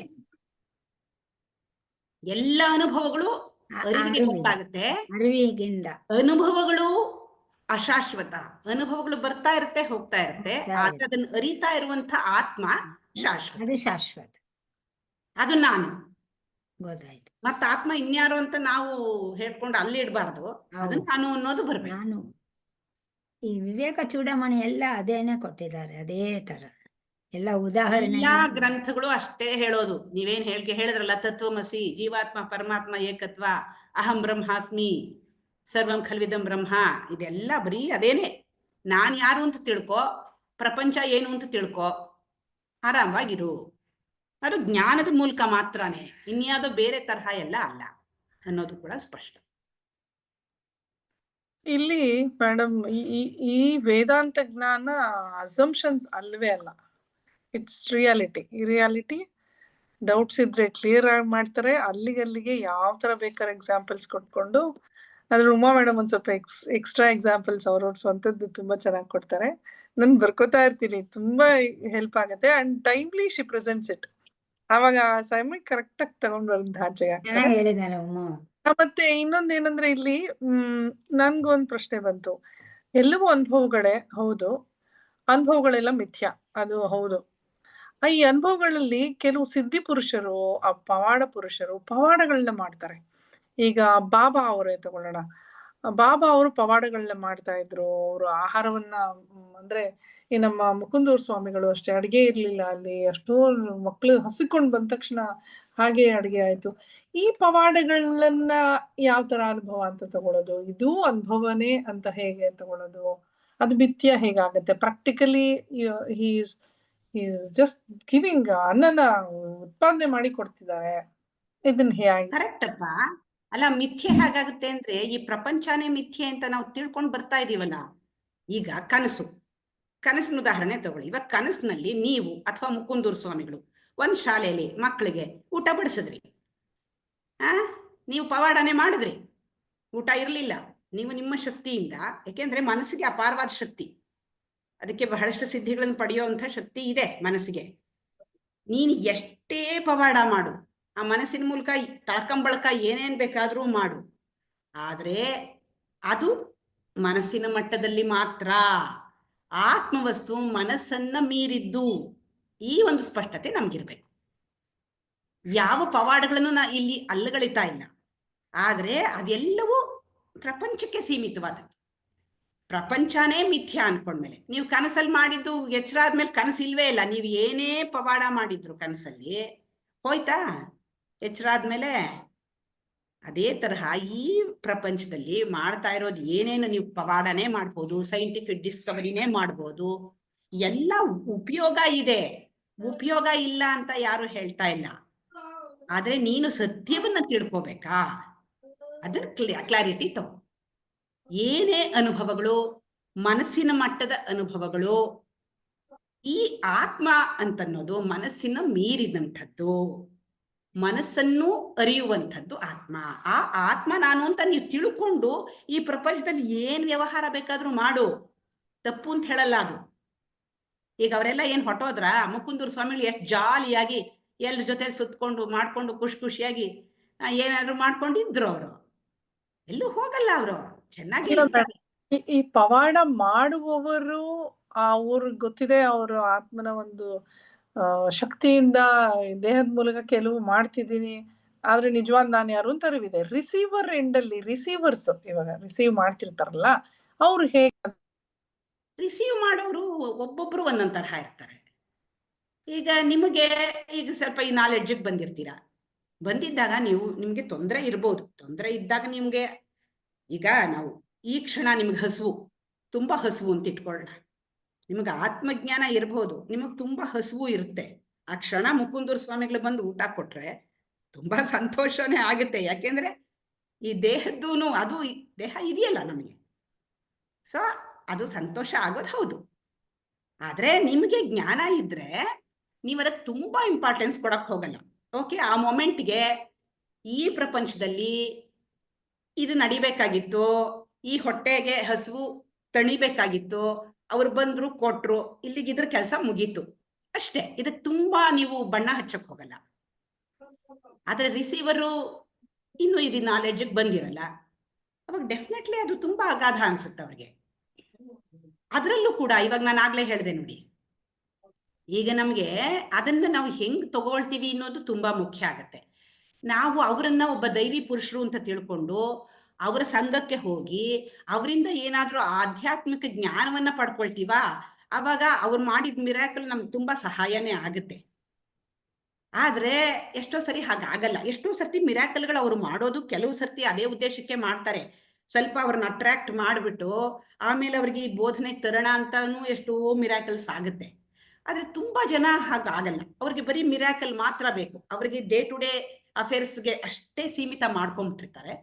ಸೊ ಅಷ್ಟು ಮಾತ್ರ ನೋಡ್ಕೊಂಡು ಅವರು ಹೊಟ್ಟೋಗ್ತಾರೆ. ಅವರು ಮತ್ತೆ ಮಿಕ್ಕಿದ್ದೇನು, ಇವಾಗ ಶಾರದಾ ದೇವರು ತಮ್ಮಂದ್ರೆ ಎಷ್ಟೋ ಸರಿ ಹೇಳ್ತಿರ್ತಾರಂತೆ, ಅಲ್ಲ ನೀನ್ ದೇವಿನಂತೆ ಹೇಳ್ತಾರೆಲ್ಲ ಅಂತ. ಒಂದು ದಿವಸವೂ ಅವ್ರಿಗೆ ಅವರಲ್ಲಿ ದೈವತ್ವ ಅವ್ರು ಕಾಣ್ಲಿಲ್ಲ, ಸ್ವಂತ ತಮ್ಮಂದ್ರೆ ಆದ್ರೂ ಹಾಗೆ ಅದು ಕಾಣಲ್ಲ. ಅದು ಅವರವರ ಲೆವೆಲ್ ಅಷ್ಟೆ. ಬಟ್ ಯಾವುದೇ ಮಿರಾಕಲ್ ಆಗಲಿ ಯಾವುದೇ ಆಗಲಿ ಅದೆಲ್ಲವೂ ಮನಸ್ಸಿನ ಮಟ್ಟದ್ದು, ಪ್ರಪಂಚದ ಮಟ್ಟದ್ದೇ ಹೊರತು ಆತ್ಮನಗೆ ಅದು ಯಾವುದೇ ರೀತಿಯಲ್ಲೂ ಸಂಬಂಧ ಇಲ್ಲ.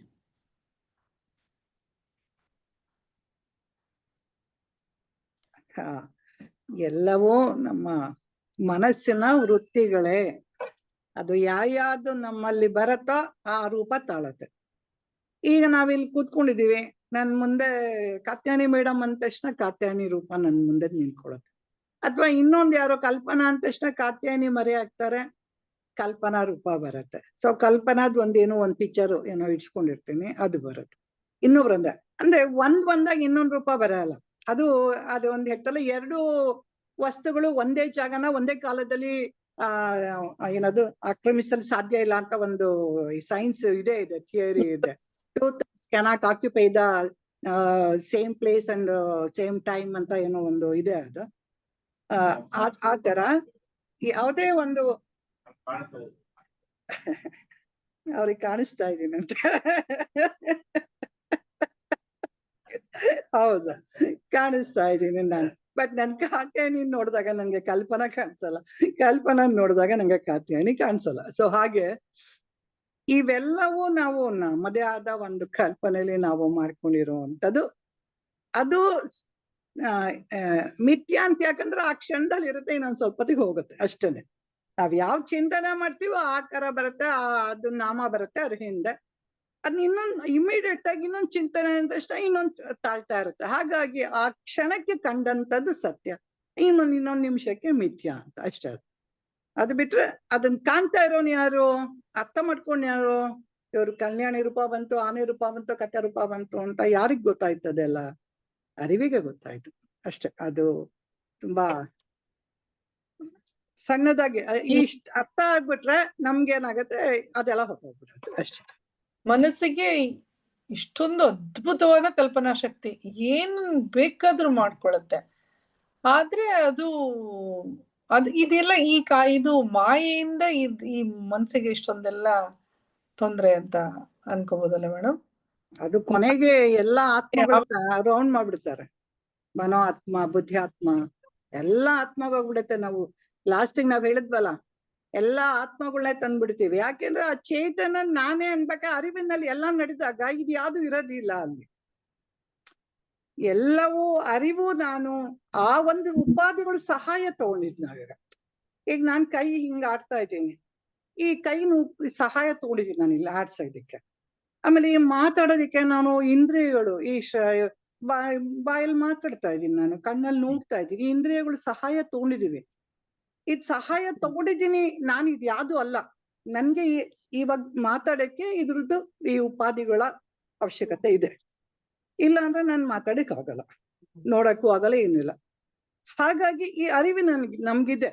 ಈ ಉಪಾಧಿಗಳ ಸಹಾಯ ತಗೊಂಡು ನಾನು ಉಪಯೋಗಿಸ್ಕೊಂಡು ನಾನು ಏನ್ ಬೇಕೋ ಆ ಕ್ರಿಯೆಗಳು ನಡೆಯುತ್ತೆ. ಆ ನಂತರ ಆ ಉಪಾಧಿಗಳನ್ನೆಲ್ಲ ಪಕ್ಕಕ್ಕೆ ಇಟ್ಬಿಟ್ಟು ನಮ್ಮ ಪಾಡೆ ನಾವು ಇರ್ತೀವಿ. ಆ ಅರಿವನ್ನ ನಾವು ಪದೇ ಪದೇ ತಗೊಳ್ಳೋ ಅಂಥದ್ದು. ಇಲ್ಲಾಂದ್ರೆ ಆ ಮನ್ಸಲ್ಲೇ ಕುತ್ಕೊಂಡ್ಬಿಡ್ತೀವಿ ನಾವು. ಆ ಕಲ್ಪನೆ ಏನು ಅದೇನು ಒಂದ್ ಕ್ಷಣ ಸುಮ್ಮನೆ ಕೊಡುತ್ತಾ? ಎಲ್ಲ ಒಂದು ನೀವು ಐತರೇಯ ಉಪನಿಷತ್ತು ನೋಡಿದ್ರೆ ಆ ಸೃಷ್ಟಿ ಹೆಂಗ್ ಬಂತು, ದೇಹದಲ್ಲಿ ಈ ದೇವತೆಗಳು ಎಲ್ಲ ಹೆಂಗ್ ಬಂದ್ ಸೇರ್ಕೊಂಡ್ರು ಅಂತ ಆ ಸೃಷ್ಟಿಲಿ ತುಂಬಾ ಚೆನ್ನಾಗಿ ಹೇಳ್ತಾರೆ. ಚಕ್ಷು ದೇವತೆ ಯಾರು, ಶ್ರೋತೃ ದೇವತೆ ಯಾರು, ಇದ್ಯಾರು, ಹಸುವಿಗೆ ಯಾರು, ಕೊನೆಗೆ ಪ್ರಾಣ ಹೆಂಗೆ ಬಂತು, ಆತ್ಮ ಹೇಗೆ ಬಂತು, ಎಲ್ಲ ಹೇಗೆ ಅನ್ನೋದನ್ನ ನಿಮ್ಗೆ ಬಿಡಿಸಿ ಕೂತ್ಕೊಂಡಾಗ ನಮಗ್ ಗೊತ್ತಾಗತ್ತೆ. ನಾನು ಒಂದೇ, ನನ್ನೊಳಗೆ ಎಲ್ಲಾ ದೇವತೆಗಳು ಸಿಕ್ಕೊಂಡಿದೀವಿ. ಅವ್ರೆಲ್ಲ ಕೇಳ್ತಾರೆ, ಅವ್ರೆಲ್ಲ ನಂಗೆ ಆಹಾರ ಬೇಕು ಅಂತ ಹೋಗುಳಲ್ಲ.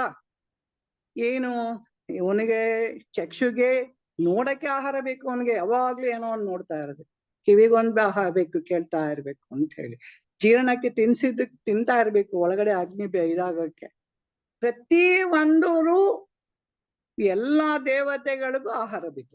ಅದ್ರೊಳಗೆ ತುಂಬಾ ಚೆನ್ನಾಗಿ ಹೇಳ್ತಾನೆ. ನೀವು ಐತರೇಯ ಉಪನಿಷತ್ತನ್ನ ನೀವು ಒಂದು ಸಲ ಅದನ್ನ ಸುಮ್ನೆ ಗ್ಲಾನ್ಸ್ ಮಾಡಿದ್ರೆ, ಹೇಗೆ ಈ ಸೃಷ್ಟಿ ಆಯ್ತು, ದೇವತೆಗಳೆಲ್ಲ ಹೇಗೆ ಬಂದ್ ಸೇರ್ಕೊಂಡ್ರು ನಮ್ಮಲ್ಲಿ, ಅವ್ರು ಏನನ್ನ ಕೇಳ್ತಾರೆ ಅವ್ರೆಲ್ರಿಗೂ ಆಹಾರ ಬೇಕು. ಸೊ ಇದನ್ನೆಲ್ಲದೂ ಬಂದಾಗ ಇದೇ ಒಂದ್ ಪಾರ್ಟ್ ಆಗ್ಬಿಡತ್ತೆ. ಈ ಚೈತನ್ಯದ ಪಾರ್ಟೇ ಎಲ್ಲಾತ್ರೊಳಗು ಮೇಯ್ನ್ ಬರುವಂಥದ್ದು ಅರಿವು ಬಿರುವಿನಲ್ಲಿ. ಸೊ ನನ್ಗೆ ಒಂದು ಯಾವಾಗ್ಲೂ ಈ ಇರುವಿನ ರೂಪ ಭೇದ, ಅರಿವಿನ ರೂಪ ಭೇದಗಳು ಅಥವಾ ಅರಿವು ಇರುವ ಎರಡು ಒಂದೇ. ಆ ರೂಪ ಭೇದಗಳು ಹೇಗಿರತ್ತೆ ಅಂತ ಹೇಳಿದಾಗ ಇಲ್ಲಿ ಒಂದು ಹೇಳ್ತಾರೆ ನೋಡಿ, ಕಣ್ಣು, ಕಿವಿ, ಮೂಗು, ಚರ್ಮ, ನಾಲ್ಗೆ ಎಂಬ ಸ್ಥಾನಗಳಲ್ಲಿ ಕಾಣಿಸಿಕೊಳ್ಳದೆಲ್ಲವೂ ಹೃದಯವೇ. ಹೃದಯ ಮನಸ್ಸಿಗೆ ಹೃದಯ ಅಂತಾನು ಹೇಳ್ತಾರೆ. ಅಲ್ಲಿ ಮನಸ್ಸಿನ ವೃತ್ತಿಗಳ ಉಪಾಧಿಗಳಿಂದ ತೋರಿಕೊಳ್ಳುವ ಮೊದಲನೇದು ಸಂಜ್ಞಾನ ಅಂತ ಹೇಳ್ತಾರೆ. ಅದೇನದು? ವಿಷಯಗಳೆಂಬ ಅರಿವು, ಅದಕ್ಕೆ ಸಂಜ್ಞಾನ ಅಂತ ಕರೀತಾರೆ. ನಾನು ಸ್ವತಂತ್ರನೆಂಬ ಅಭಿಮಾನದ ಅರಿವಿಗೆ ಅಜ್ಞಾನ ಅಂತ ಕರೀತಾರೆ. ಇನ್ನೊಂದು ಕಲೆಗಳೇ ಮುಂತಾದ ಅರಿವಿಗೆ ವಿಜ್ಞಾನ. ಅಂದ್ರೆ ಅರಿವಿಗೆ ಏನೇನ್ ಕೊಟ್ಟಿದೀವಿ ನಾವು ಪದಗಳನ್ನ ಅಂತ ಹೇಳಿ ಇದನ್ನ ಐತರೇಯ ಉಪನಿಷತ್ತಲ್ಲಿ ನಮ್ಗೆ ಸ್ಪಷ್ಟವಾಗಿ ತಿಳಿಸಿದ್ದಾರೆ. ಚೆನ್ನಾಗಿ ಅರಿಯುವಿಕೆಗೆ ಪ್ರಜ್ಞಾನ ಅಂತ ಕರೀತಾರೆ. ಗ್ರಂಥವನ್ನು ನೆನಪಿನಲ್ಲಿಟ್ಟುಕೊಳ್ಳುವ ಅರಿವಿಗೆ ಮೇಧ. ಇಂದ್ರಿಯಗಳ ಮೂಲಕ ವಿಷಯಗಳನ್ನು ಅರಿಯುವುದು ದೃಷ್ಟಿ. ಶರೀರೇಂದ್ರಿಯಗಳನ್ನು ಕುಸಿಯದಂತೆ ಇಟ್ಟುಕೊಂಡಿರುವ ಅರಿವು ಧೃತಿ. ವಿಚಾರ ರೂಪವಾದ ಅರಿವು ಮತಿ. ವಿಚಾರವನ್ನು ಮಾಡುವ ಕರ್ತೃತ್ವದ ಅರಿವು ಮನೀಷ. ವ್ಯಥೆಯನ್ನು ಅನುಭವಿಸುವ ಅರಿವು ಜ್ಯೋತಿ. ನೆನಪೆಂಬ ಅರಿವು ಸ್ಮೃತಿ. ಇದು ಬಿಳುಪು ಇದು ಕಪ್ಪು ಎಂದು ಬಿಡಿಸಿ ತಿಳಿದುಕೊಳ್ಳುವ ಅರಿವು ಸಂಕಲ್ಪ. ನಿಶ್ಚಯವನ್ನು ಮಾಡುವ ಅರಿವು ಕ್ರತು. ಬದುಕಿರುವುದಕ್ಕೆ ಮಾಡುವ ಕೃತಿಗಳಲ್ಲಿ ತೋರಿಕೊಳ್ಳುವ ಅರಿವು ಹಸು. ಬಯಕೆ ಕಾಮ. ಬೆರೆಯುವುದು ವಶ. ಇವೆಲ್ಲವೂ ಬರೀ ಅರಿವಿನ ಹೆಸರುಗಳೇ. ಅಂದ್ರೆ ನೀವ್ ಏನೇ ಮಾಡ್ಲಿ, ಏನೇ ನೋಡ್ಲಿ, ಎಂತದೇ ಆಗ್ಲಿ, ಎಲ್ಲವೂ ಅರಿವು. ಅದು ಬಿಟ್ರೆ ಬೇರೆ ಇರುವು ಇದೆ. ನಮ್ಮದೇನು ನಾವು ನಮ್ಮ ದೇಹದಲ್ಲಿ ಇಂದ್ರಿಯ ಇದೆಯಲ್ಲ ಅದೆಲ್ಲ ಇರುವಿಗೆ ತತ್ವ ಅಸ್ತಿತ್ವಕ್ಕೆ. ಅದನ್ನ ಏನೇನ್ ತಿಳ್ಕೊಳ್ತಾ ಇದೆ ಎಲ್ಲವೂ ಅರಿವಿನ ರೂಪ ಭೇದಗಳು ಬಿಟ್ರೆ ಬೇರೆ ಏನು ಇಲ್ಲ ಅಂದ್ಬಿಡ್ತಾರೆ. ಹೆಚ್ಚೇಕೆ ಬ್ರಹ್ಮ ಇಂದ್ರ ಪ್ರಜಾಪತಿ ದೇವತೆಗಳು ಪಂಚಭೂತಗಳು ಚರಾಚರ ಪ್ರಾಣಿಗಳು ಎಲ್ಲವೂ ಬರಿಯ ಅರಿವೇ. ಯಾಕಂದ್ರೆ ಇವರೆಲ್ಲ ಇರೋರು ನಮ್ಮೊಳಗೇನೆ ಇರೋರು ಅಷ್ಟು ಜನನು. ಶರೀರ ಇಂದ್ರಿಯ ಮನಸ್ಸು ಬುದ್ಧಿ ಅಹಂಕಾರ ಮುಂತಾಗಿ ಎಷ್ಟು ಬಗೆಯ ಉಪಾಧಿಗಳಿಂದ ತೋರಿಕೊಂಡರೂ ಅದು ಒಂದೇ ಅಖಂಡವಾಗಿರುತ್ತದೆ. ಉಪಾಧಿ ಉಪಹಿತ ಎಂಬ ವಿಭಾಗವು ಕೂಡ ಬರಿಯ ಅರಿವಾಗಿರುತ್ತದೆ. ಎಲ್ಲವೂ ನಿತ್ಯ ನಿರ್ಭಾಗವಾದ ನಿರ್ಭೇದವಾದ ನಿರ್ವಿಶೇಷವಾದ ಶುದ್ಧ ಚೈತನ್ಯವೇ ಹೊರತು ಮತ್ತೇನು ಇಲ್ಲವೇ ಇಲ್ಲ ಅಂತ ಹೇಳಿ ಇದ್ರೊಳಗೆ ಹೇಳ್ತಾರೆ. ಅದಕ್ಕೆ ಪ್ರಜ್ಞಾನಂ ಬ್ರಹ್ಮ ಅನ್ನೋದು ಅರಿವೇ ಬ್ರಹ್ಮ ಅನ್ನೋದಕ್ಕೆ ಇಷ್ಟು ಒಂದು ವ್ಯಾಖ್ಯಾನಗಳನ್ನ ಅವರು ಹೇಳ್ತಾರೆ. ಅದು ಬಿಟ್ರೆ ಬೇರೆ ಇಲ್ಲ, ಎಲ್ಲವೂ ಇರೋದು ಅಂತ. ನಾವು ಇಲ್ಲಿ ಇವಾಗ ಅದನ್ನ ತಿಳ್ಕೊಳಕ್ಕೆ ಏನೇ ಉದಾಹರಣೆ ಎಲ್ಲ ಕೊಟ್ಟಿದ್ರು ನಾವು ಲಾಸ್ಟ್ ಅಲ್ಲಿ ಇರೋದು ಇರುವು ಮತ್ತೆ ಅರಿವಿನ ಎರಡನ್ನೇ ನಾವು ತಿಳ್ಕೊಳಕ್ ಹೋಗ್ತಾ ಇರೋದು. ಸೊ ನನ್ನ ಹತ್ರ ಏನು ಕಲ್ಪನಾ ನೀವ್ ಹೇಳಿದ ನಂತರ ಏನು ಇಲ್ಲ, ಏನೂ ಬರ್ಕೊಂಡಿಲ್ಲ. ನಾನು ಸುಮ್ನೆ ಇವಾಗ ಏನೇನ್ ಬಂದಿದ್ಯೋ ಅದನ್ನ ನಿಮ್ ಮುಂದೆ ಹೇಳ್ತಾ ಇದೀನಿ ಅಷ್ಟೇ. ನನ್ನ ಹತ್ರ ನಾನೇನು ಪ್ರಿಪರೇಷನ್ ಮಾಡ್ಕೊಂಡಿರಲ್ಲ, ಏನು ಇದನ್ನ ಹೇಳ್ಬೇಕು ಅಂತ ಇರೋದು ಇಲ್ಲ. ಇಲ್ಲಿ ಏನೋ ಗುರೂಜಿ ಹೇಳೋದ್ ಬರ್ಕೊಂಡಿರ್ತೀನಿ ಅಷ್ಟೇ. ಸದಾಕಾಲ ಅದ್ರಲ್ಲಿ ಇರ್ತಿರಲ್ಲ, ಹಂಗೆ ಫ್ಲೋ ಬರತ್ತೆ ಅಂತಂತೆ. ಈಗ ಚೈತನ್ಯ ಭೇದ ಇಲ್ಲ ನಿರ್ಭೇದ ಅಂದ್ರಲ್ಲ, ಅದೊಂಚೂರು ಎಕ್ಸ್ಪ್ಲೇನ್ ಮಾಡಿ. ಅಖಂಡ ಅದನ್ನ ನಾವು ಆಲ್ರೆಡಿ ಸಾಕಷ್ಟು ನೋಡಿದೀವಿ. ಅಖಂಡ ಅನ್ನೋದನ್ನ ಮೇಡಮ್ ಇನ್ನೂ ಚೆನ್ನಾಗಿ ಹೇಳ್ತಾರೆ ನಿಮ್ಗೆ ಅದನ್ನ. ಅಖಂಡ ಸರ್ವವ್ಯಾಪಿ ಹೌದು. ಭೇದ ಎಲ್ಲಿದೆ? ಚೈತನ್ಯ ಎಲ್ಲಾ ಕಡೆ ವ್ಯಾಪಿಸಿ ಎಲ್ಲವನ್ನೂ ಬೆಳಗ್ತಾ ಇರೋದು ಅಷ್ಟೇ. ಅದು ಅದಕ್ಕೆ ಭೇದ ಅನ್ನೋದು ಬರೋದೇ ಇಲ್ಲ. ಅದಕ್ಕೆ ಅದು ಏನು ಗುಡ್ಡ ಆದ್ರೂ ಅಷ್ಟೇನೆ. ಅದಕ್ಕೆ ಈಗ ಸೂರ್ಯನ ಉದಾಹರಣೆ, ಸೂರ್ಯನ ಬೆಳಕು ನಾವ್ ಯಾವಾಗ್ಲೂ ತಗೊಳ್ತೀವಿ. ನಾವು ಸೂರ್ಯನ ಬೆಳಕಿನಲ್ಲಿ ಯಾವ್ದಾರ ಏನಾದ್ರು ವ್ಯತ್ಯಾಸ ಇದೆಯಾ? ಇಲ್ಲ. ಎಲ್ಲಾ ಕಡೆಗೂ ಒಂದೇ ತರ ಬೆಳಗ್ತಾನೆ. ನಾನ್ ಕರ್ಟನ್ ಹಾಕೊಂಡು ಇವಾಗ ಇದು ಎಲ್ಲ ಕರ್ಟನ್ ಹಾಕ್ಬಿಟ್ಟು ಡೋರ್ ಎಲ್ಲ ಹಾಕೊಂಡ್ ಕೂತ್ರೆ ಬೆಳಗ್ ಬರ್ದಲ್ಲೇ ಇರ್ಬೋದು ಅಷ್ಟೇ ಹೊರತು ಅವನ್ ಬೆಳಗ್ಲಿಲ್ಲ ಅಂತಲ್ಲ ಅಲ್ವಾ? ಅದಕ್ಕೆ ಯಾವ್ದೇ ವ್ಯತ್ಯಾಸ ಇಲ್ಲ, ಯಾವ್ದೇ ಭೇದ ಇಲ್ಲ. ಅದನ್ನ ನಾವು ಪ್ರತಿ ಸಲ ಹೇಳಿದಾರೆ. ಅದನ್ನ ಅಖಂಡ ಅನಂತ ನಾನು ಒಂದು ಇದನ್ನ ನಾವು ಸಾಕಷ್ಟು ಹಿಂದೆಲ್ಲ ಅದನ್ನ ಡಿಸ್ಕಸ್ ಮಾಡಿದೀವಿ. ತಮ್ಗೆ ಅರ್ಥ ಆಯ್ತು ಅನ್ಕೋತೀನಿ. ಇಲ್ಲಾಂದ್ರೆ ಮೇಡಮ್ ಇನ್ನೂ ನಿಮ್ಗೆ ಎಕ್ಸ್ಪ್ಲೇನ್ ಮಾಡ್ತಾರೆ. ನಾನ್ ಕೇಳಿದ್ದು ಆಕ್ಚುಲ್ ಆಗಿ ಈ ನಿರ್ಭೇದ. ಈಗ ಫಾರ್ ಎಕ್ಸಾಂಪಲ್ ನಾವು ಮನುಷ್ಯನ ನಮ್ಮ ಒಂದು ದೇಹ ಅಂತ ಅನ್ಕೊಂಡಾಗ ಒಂದೊಂದು ಪೋರ್ಷನ್ಗೆ, ಲೈಕ್ ಮನ್ಸಿಗೋ ದೇಹಕ್ಕೋ ಬುದ್ಧಿಗೋ ಎಲ್ಲದಕ್ಕೂ ಉಪಾಧಿಗಳು ಸೇರಿದಾಗ ಬೇರೆ ಬೇರೆ ಅಂದ್ರೆ ಆ ಚೈತನ್ಯದ ಸ್ವರೂಪವನ್ನ ಈಕ್ವಾಲಿಟಿ ಬರಲ್ಲ ಅಲ್ಲಿ. ಒಂದೊಂದ್ ತರ ಬೆಳಗತ್ತೆ, ಒಂದೊಂದು ಜಾಗದಲ್ಲಿ ಒಂದೊಂದು ಹೆಚ್ಚು ಬೆಳಗತ್ತೆ. ಈಗ ಮನಸ್ಸಿನ ಮೇಲೆ ಹೆಚ್ಚು ಬೆಳಗತ್ತೆ, ಅದ್ರದ್ದು ಪ್ರಖರತೆ ಹೆಚ್ಚು, like it has more potential ಅನ್ನೋ ತರ. ಹಂಗ್ ಕೇಳಿದೆ ನಾನು. ಕರೆಕ್ಟ್ ತಾನೆ. ಇವಾಗ ಕೆಸರು ನೀರು, ಚೆನ್ನಾಗಿರೋ ನೀರು, ಬೇರೆ ಸುಮಾರಾಗಿರೋ ನೀರು ಎಲ್ಲದ್ರ ಮೇಲೂ ಸೂರ್ಯನ ಪ್ರತಿಫಲನ ಬೀಳುತ್ತೆ. ಆದ್ರೆ ಒಂದೊಂದ್ರಲ್ಲಿ ಒಂದೊಂದ್ ಥರ ಪ್ರತಿಫಲಿಸುತ್ತಲ್ವಾ. ಇವಾಗ ಅದನ್ನೇ ತಾನೇ, ಇವಾಗ ಚೈತನ್ಯ ಗುಡ್ಡದಲ್ಲೂ ಯಾತಕ್ಕೆ ಹಾಕರೆ ಚೈತನ್ಯ ಗುಡ್ಡ ಯಾಕೆ ನಡೆದಾಡಲ್ಲ ಅಂತಂದ್ರೆ ಅದೇ ತಾನೇ ಕಾರಣ. ಇಲ್ಲಿ ಈ ಮನಸ್ಸಿನ ಮೇಲೆ ಆ ಕ್ಲೀನ್ ಆಗಿರೋಂಥ ಒಂದು ಸರ್ಫೇಸ್ ಇರೋದ್ರಿಂದ ಆ ಚಿದಾಭಾಸ ಚೆನ್ನಾಗಿ ಅಲ್ಲಿ ಪ್ರತಿಫಲನ ಆಗೋದ್ರಿಂದ ಆ ಚೈತನ್ಯ ಚೆನ್ನಾಗಿ ಇಲ್ಲಿ ಕೆಲಸ ಮಾಡುತ್ತೆ. ಅದೇ ಗುಡ್ಡದಲ್ಲಿ ಆ ಸರ್ಫೇಸು ರಫ್ ಸರ್ಫೇಸ್ ಆಗಿರೋದ್ರಿಂದ ಅಲ್ಲಿ ಪ್ರತಿಫಲನ ಸರಿಯಾಗಿ ಆಗದೆ ಇರೋದ್ರಿಂದ ಅದು ಬರೀ ಇರುವಾಗಿ ಮಾತ್ರ ಇರುತ್ತೆ ಹೊರತು ಅರಿವಾಗಿ ಅಲ್ಲಿ ಕೆಲಸ ಮಾಡೋಕ್ಕಾಗಲ್ಲ. ಇಲ್ಲಿ ಇರುವಾಗಿ ಅರಿವಾಗಿ ಎರಡೂ ಕೆಲಸ ಮಾಡೋಕ್ಕಾಗುತ್ತೆ. ಆ ಒಂದು ಪರಬ್ರಹ್ಮ ವಸ್ತು ಅಲ್ಲಿ ಮಾಡೋಕ್ಕಾಗಲ್ಲ. ಹಾಗೆ ಆ ವಸ್ತುಗಳ ಮೇಲೆ ಡಿಪೆಂಡ್ ಆಗುತ್ತೆ ಖಂಡಿತ. ಅದಕ್ಕೆ ಜಡ ಚೈತನ್ಯ ಅಂತ. ಇರುವಾಗಿ ಜಾಸ್ತಿ ಕೆಲಸ ಮಾಡ್ಬಿಡುತ್ತಲ್ಲ ಮೇಡಮ್, ಅರಿವಾಗ ಸ್ವಲ್ಪ ಕಡಿಮೆ ಮಾಡ್ಬಿಡುತ್ತಲ್ಲ, ಅವಾಗ್ಲೇ ಎಲ್ಲಿ ಮನಸ್ಸಿನಲ್ಲಿ ಅಲ್ಲ, ಮನಸ್ಸಿನಲ್ಲಿ ನಾವು ಹೆಚ್ಚಿನ ಡಿಪೆಂಡೆನ್ಸ್ ಇದು ಕೊಟ್ಟು. ಅಲ್ಲಲ್ಲ, ಅಯ್ಯೋ ಮನಸ್ಸಿನಲ್ಲಿ ಅರಿವಾಗಿ ಚೆನ್ನಾಗೆ ಕೆಲಸ ಮಾಡ್ತಾ ಇದೆ ಅದು. ಆದ್ರೆ ಈ ಬೇರೆ ಇದೆಲ್ಲ ಜಾಸ್ತಿ ಸೇರ್ಕೊಂಡ್ಬಿಟ್ಟು ಅದನ್ನ ಕಲುಷಿತ ಮಾಡ್ತಾ ಇದೆ ಅಷ್ಟೇನೆ. ಕಲುಷಿತ ಮಾಡಿರೋದ್ರಿಂದ ನಾನಿದು ಇಲ್ಲ. ನಿಮಗೆ ಎಷ್ಟು ಕೆಪಾಸಿಟಿ, ಇವಾಗ ನೀವು ಡಾಕ್ಟ್ರು, ನೀವು ನಿಮಗೆ ಆ ಒಂದು ಬುದ್ಧಿವಂತಿಕೆ ಇಲ್ಲದೆ ಹೋಗಿದ್ರೆ ನೀವು ಆ ಪೀಡಿಯಾಟ್ರಿಕ್ ಇದನ್ನೆಲ್ಲ ಅಷ್ಟು ಚೆನ್ನಾಗಿ ಓದಕ್ಕಾಗ್ತಿತ್ತಾ? ಎಷ್ಟು ಚೆನ್ನಾಗಿ ಹ್ಯಾಂಡಲ್ ಮಾಡ್ತೀರಾ? ಅದೆಲ್ಲ ಆ ಚೈತನ್ಯ ಚೆನ್ನಾಗಿ ಕೆಲಸ ಮಾಡ್ತಾ ಇರೋದ್ರಿಂದ ತಾನೆ. ಸಂಶೋಧನೆ ಎಷ್ಟೆಷ್ಟು ಮಾಡ್ತಾರೆ ಮನುಷ್ಯರು, ಆ ಸಂಶೋಧನೆಗೆ ಲೆಕ್ಕ ಇದೆಯಾ? ವೈಜ್ಞಾನಿಕ ಸಂಶೋಧನೆಗಳು ನೀವು ಏನು ಬೇಡ, ಇವಾಗ ಆರ್ಟಿಫಿಷಿಯಲ್ ಇಂಟೆಲಿಜೆನ್ಸೇ ತಗೊಳ್ಳಿ, ಅದು ಎಲ್ಲಿಗೆ ಹೋಗಿ ಮುಟ್ತಾ ಇದೆ. ಅದೇನು ಅವೆಲ್ಲ ಚೈತನ್ಯ ಅಷ್ಟು ಅವರಲ್ಲಿ ಒಂದು ಕ್ಲಾರಿಟಿ ಅಷ್ಟೊಂದು ಸ್ಪಷ್ಟವಾಗಿದೆ. ಆದ್ರೆ ಅಲ್ಲಿ ಈ ಒಂದು ಕಲುಷಿತತೆಯನ್ನು ಸೇರ್ಕೊತಾ ಇದೆ ಅಷ್ಟೇ, ಆ ಕಡೆಗೆ ಹೋಗ್ತಾ ಇಲ್ಲ. ಅಲ್ಲಿ ನಾನ್ಯಾರು ಅನ್ನೋದ್ರ ಕಡೆಗೆ ಅಲ್ಲಿ ದೃಷ್ಟಿ ಹರಿದಿಲ್ಲ ಅಷ್ಟೇ ಹೊರತು ಅದು ಚೆನ್ನಾಗೇ ಮಾಡ್ತಾ ಇದೆ. ಅದಕ್ಕೆ ಹೇಳೋದು ಇಲ್ಲಿ ಕ್ಲೆನ್ಸಿಂಗ್ ತುಂಬಾ ಮುಖ್ಯ. ಎಲ್ಲಿ ಇಂಪಾರ್ಟೆನ್ಸ್ ಕೊಡಬೇಕು, ಆಮೇಲೆ ಆ ನಿರ್ದೇಶನ ಸರಿಯಾಗಿ ಸಮಯದಲ್ಲಿ ಸದ್ಗುರುಗಳು ಸಿಕ್ಕಿ ನಮ್ಗೆ ಬೋಧನೆಯನ್ನು ತುಂಬಾ ತುಂಬಾ ಅಗತ್ಯ. ಇಲ್ಲದೆ ಹೋದ್ರೆ ನಾವು ಬೇಕಾದಷ್ಟು ಸಂಶೋಧನೆ ಮಾಡ್ಕೊಂಡು ಇನ್ನು ಹಲವಾರು ಜನ್ಮಗಳ ಕಳಿತಾನೆ ಇರ್ತೀವಿ. ಬೇಕಾದಷ್ಟು ನೊಬೆಲ್ ಪ್ರಶಸ್ತಿಗಳು ಬರ್ತಾ ಇರುತ್ತೆ, ಎಲ್ಲ ವೆರಿ ಸಕ್ಸಸ್ಫುಲ್ ಪರ್ಸನ್ಸ್. ಅದು ಎಲ್ಲಿ ಬರೀ ವಿಶ್ವದ ಮಟ್ಟದಲ್ಲಿ ಮಾತ್ರವೇ ಇರ್ತೀವಿ ಹೊರತು ನಾವು ವಿಶ್ವವನ್ನ ಮೀರಿದ ಚೈತನ್ಯ ನಾವು ಅಂತ ತಿಳ್ಕೊಳ್ಳುವಂಥದ್ದು ಆಗಲ್ಲ. ಯಾಕಾಗಲ್ಲ ಅಂದ್ರೆ ನಮ್ಗೆ ಆ ಕಡೆ ದೃಷ್ಟಿ ಹರಿದಿಲ್ಲ, ಸದ್ಗುರುಗಳು ಸಿಕ್ಕಿಲ್ಲ, ಆ ಬೋಧನೆ ಕಡೆಗೆ ನಮ್ಗೆ ಗಮನ ಹರಿದಿಲ್ಲ.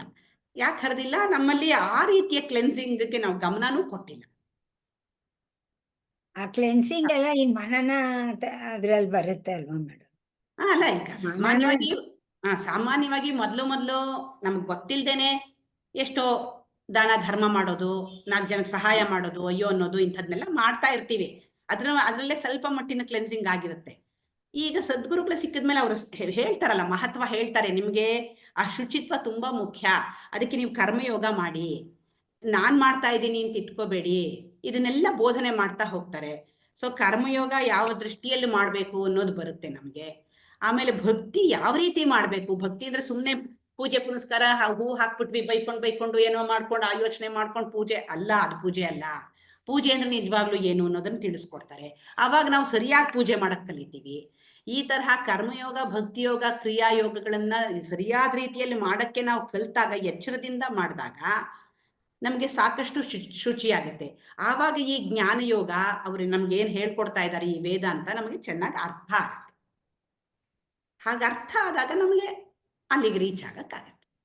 ಅದೇ ನಾನು ಅಂತ ತಿಳ್ಕೊಳಕ್ಕಾಗತ್ತೆ.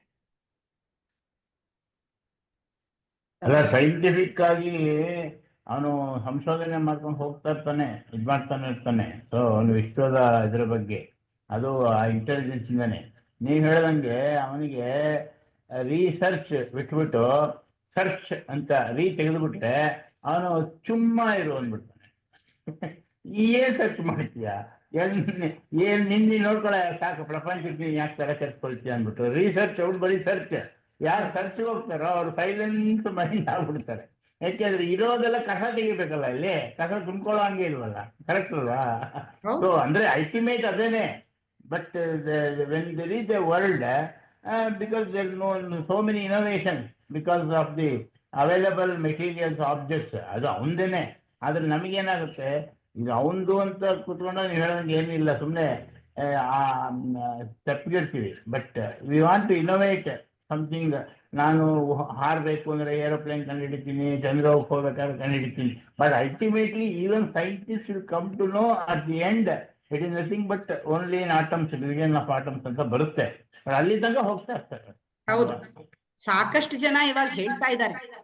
ಇವಾಗ ಓಂಕಾರ, ಆ ಶಬ್ದ ತರಂಗಗಳು ಓಂಕಾರವನ್ನ ಪ್ರತಿನಿಧಿಸುತ್ತೆ. ಹೌದು, ಇಲ್ಲಿ ಇಂಡಿಯನ್ ಫಿಲಾಸಫಿನಲ್ಲಿ ಹೇಳ್ತಾ ಇರೋದೆಲ್ಲ ಅದು ನಿಜ. ಅದು ಎಲ್ಲ ತರಂಗಗಳು, ಶಕ್ತಿಯ ತರಂಗಗಳು ಅದು ಅಂತ ಸ್ವಲ್ಪ ಸ್ವಲ್ಪವಾಗಿ ಒಪ್ಕೋತಾ ಇದ್ದಾರೆ ಸೈಂಟಿಸ್ಟ್ಗಳೂ. ಕ್ವಾಂಟಮ್ ಥಿಯರಿ ಇದೆಲ್ಲ ಒಂದೊಂದೇ ಬರ್ತಾ ಇದೆ.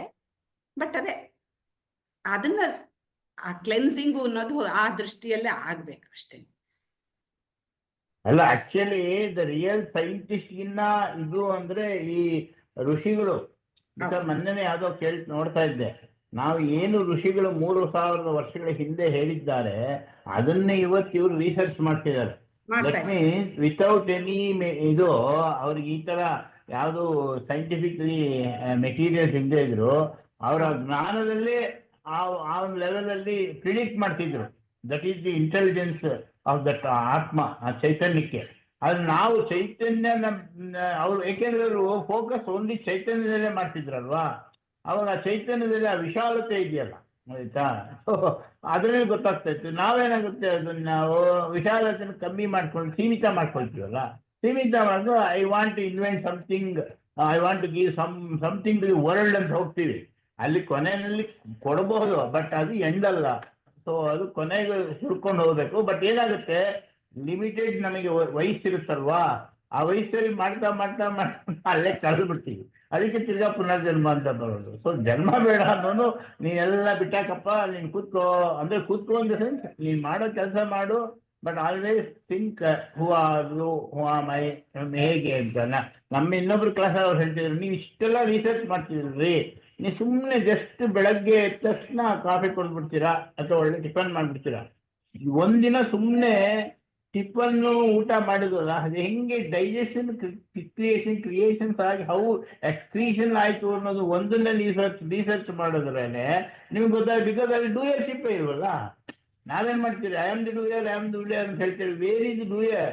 ನೀವು ಸುಮ್ಮನೆ ಮೈಂಡ್ ಇಟ್ಕೊಂಡು ನಾನು ಮಾಡ್ತಾ ಇದ್ದೀನಿ, ನನ್ನಿಂದ ನಡೀತಾ ಇದೆ ಆಫೀಸ್ ಆಗಲಿ, ಕಚೇರಿ ಆಗಲಿ, ಪ್ರಪಂಚ ಆಗಲಿ. ಆದರೆ ನಿನ್ನ ಒಳಗಡೆ ಏನು ನಡೀತಾ ಇದೆ ಅದು ನಿನ್ನ ಮೇಲೆ ಅವಲಂಬಿತವಾಗೇ ಇಲ್ಲ, ನಿನ್ನ ಮೈಂಡ್ ಮೇಲೆ ಇಲ್ಲ ಅವಲಂಬಿತವಾಗಿ. ಅದು ಕೆಲಸ ಆದ್ಮೇಲೆ ಅದಕ್ಕೆ ಯು ರಿಸರ್ಚ್. ಅದಕ್ಕೆ ರಮಣ ಹೇಳಿದ್ರು you search who are you ಅಂತ. ಬಿಕಾಸ್ ನಿಂದು ಅಂತ ಏನು ಗೊತ್ತಾಗ್ಬಿಟ್ರೆ ಆಮೇಲೆ ಇನ್ನೂ ಪಿಂಡಾಂಡ ಮತ್ತು ಬ್ರಹ್ಮಾಂಡ ಅನ್ನೋದು ಕನ್ಕ್ಲೂಷನ್ ಬರ್ಬೋದು ಅಂತ ಮೊನ್ನೆ ಒಂದು ಓದ್ತಾ ಇದ್ದೆ, ಅದನ್ನ ಹಂಚ್ಕೊಂಡೆ. ಸರಿ, ಇದಕ್ಕೆ ಯಾವಾಗ್ಲೂ ಅಂತಃಕರಣ ಶುದ್ಧಿ ಆಗ್ಬೇಕು ಅಂತ. ಯಾಕೆ ಅಂತಂದ್ರೆ ಅಂತಃಕರಣದಲ್ಲಿ ನಾವು ಹೆಚ್ಚು ಹೆಚ್ಚು ಬೇರೆ ಬೇರೆ ಬೇರೆ ಎಲ್ಲ ತುಂಬಿಟ್ಕೊಂಡ್ಬಿಟ್ಟಿದೀವಿ. ಅದನ್ನೇ ಎಲ್ಲ ಅಳಿಸೋದೇ ಒಂದು ಇದು. ಯಾವಾಗ ನೀನು ಅದನ್ನ ಅಳಿಸ್ತೀಯೋ, ಈಗ ನಾವೊಂದು ಏನೋ ಒಂದು ಬೋರ್ಡೋ ಏನೋ ಇರುತ್ತೆ, ಕನ್ನಡಿ, ಯಾವಾಗ ಕನ್ನಡಿ ಉದಾಹರಣೆ, ಅದ್ರ ಮೇಲೆ ತುಂಬಾ ಡಸ್ಟ್ ಕೂತ್ಕೊಂಡ್ಬಿಟ್ಟಿದೆ. ನನ್ ಮಕ್ಕ ಹೇಗ್ ಕಾಣುತ್ತೆ ಅವಾಗ? ನನ್ ಮಕ್ಕನ್ ನಾನು ನೋಡ್ಕೊಳಕ್ ಸಾಧ್ಯನೇ ಆಗಲ್ಲ. ಯಾಕಂದ್ರೆ ಆ ಡಸ್ಟ್ ನನ್ ಮಕ್ಕದ ಮೇಲೆ, ನನ್ ಮಕ್ಕನೂ ಹಾಗೆ ಡಸ್ಟ್ ಆಗಿ ಕಾಣಿಸ್ತಾ ಇರತ್ತೆ. ಹಾಗೆ ಯಾವಾಗ ಅದು ಕ್ಲಿಯರ್ ಆಗಿರತ್ತೆ, ನನ್ ಮಕ ನನಗ್ ಕಾಣುತ್ತೆ. ನನ್ನ ಅಂತಃಕರಣದಲ್ಲಿ ಯಾವುದೇ ಈ ವೃತ್ತಿಗಳು ಸಾಕಷ್ಟು ಕಡಿಮೆ ಆದಾಗ, ಮನಸ್ಸಿನ ವೃತ್ತಿಗಳು ಕಡಿಮೆ ಆದಾಗ ಆತ್ಮದ ಪ್ರಕಾಶ ಜಾಸ್ತಿ ಆಗ್ತಾ ಹೋಗುತ್ತೆ ಅನ್ನೋದನ್ನ ನಮ್ಗೆ ಸಾಕಷ್ಟಲ್ಲಿ ಹೇಳಿದ್ದಾರೆ. ಹಾಗಾಗಿ ಅಂತಃಕರಣ ಶುದ್ಧಿ ಆಗ್ಬೇಕು ಅನ್ನೋದನ್ನ ತುಂಬಾ, ಆ ಅಂತಃಕರಣ ಶುದ್ಧಿಗೆ ಬೇರೆ ಬೇರೆ ಇದನ್ನೆಲ್ಲ ಯೋಗ ಮಾಡು ಅಂತ ಹೇಳೋದು. ಅದಕ್ಕೋಸ್ಕರನೇ ಅದಕ್ಕೆ ಇದಕ್ಕೆ ಶ್ರವಣ ಮನನ ನಿಧಿಧ್ಯಾಸನ ಯಾವಾಗ್ಲೂ ಮಾಡು. ಶ್ರವಣದಲ್ಲಿ ಮಾಡ್ತಾ ಮಾಡ್ತಾ ಮಾಡ್ತಾ ಅದು ಮನನದಲ್ಲಿ ಕೂರುತ್ತೆ, ಆಮೇಲೆ ನಿಧಿಧ್ಯಾಸಕ್ಕೆ. ಯಾಕಂದ್ರೆ ಈಗ ನನ್ಗೆ ಒಂದು ಸುಮ್ಮನೆ ಒಂದು ಉದಾಹರಣೆ ಯಾರೋ ಓದ್ತಾ ಇದ್ದಾಗ ಹೇಳ್ತಾ ಇದ್ರು. ಅವರು ಬೆಳಗಿಂದ ನೀನ್ ಏನ್ ಮಾಡ್ದೆ ಮಗು ಅಂತ ಕೇಳ್ತಾರೆ. ಅವನು ಗ್ರಾಸಲ್ಲಿ ಇರೋದೆಲ್ಲ ನಾನು ಸ್ನಾನ ಮಾಡಿದೆ, ಎದ್ದೆ, ಊಟ ಮಾಡಿದೆ ಅಂತೆಲ್ಲ ಹೇಳ್ತಾನೆ. ಇನ್ನೂ ಯೋಚನೆ ಮಾಡು ಅಂತ ಇನ್ನೂ ಒಂದ್ ಸ್ವಲ್ಪ ಏನೋ ಸೇರಿಸಿ ಹೇಳ್ತಾನೆ. ನೀನ್ ಬೆಳಗಿಂದ ಎಷ್ಟು ಲಕ್ಷಾಂತರದ್ ಮಾಡಿದ್ಯಾ ನೀನು ಕೆಲ್ಸಗಳು, ಅದ್ ನಿಂಗ್ ಗೊತ್ತಾಗ್ಲಿಲ್ವಾ ಅಂತ ಕೇಳ್ತಾರೆ. ಇಲ್ಲ, ನನಗ್ ಜ್ಞಾಪಕ ಇರೋದೆಲ್ಲ ಹೇಳಿದೀನಿ ನಾನು, ಇನ್ನೇನು ಇಲ್ವಲ್ಲ ಅಂತ. ಏನೋ ಆಯ್ತು ನಿಮ್ದು. ಓಕೆ. ಅಂತ ಹೇಳ್ಬಿಟ್ಟು ಹೇಳ್ತಾನೆ. ಅದಕ್ಕೆ ಇಲ್ಲ ನಂಗೆ ಜ್ಞಾಪಕ ಬರ್ತಾ ಇಲ್ವಲ್ಲ, ಏನು ಅಂತ ನಂಗೆ ಗೊತ್ತಾಗ್ತಾ ಇಲ್ಲ ಅಂತ ಹೇಳ್ತಾ, ಇದು ಮೇಡಮ್ದೇನೋ ಸ್ಕ್ರೀನ್ ದೊಡ್ಡದಾಗ್ಬಿಟ್ಟಿದೆ. ಮೇಡಮ್ ನಿಮ್ದೊಂದ್ ಸ್ವಲ್ಪ ಕಡಿಮೆ ಮಾಡ್ಕೊಳ್ಳಿ ಇದು ವಿಡಿಯೋ. ನಂದ ಅಲ್ಲ ಇವ್ರದ್ದು, ಕಲ್ಯಾಣಿ ಅವ್ರದ್ದು.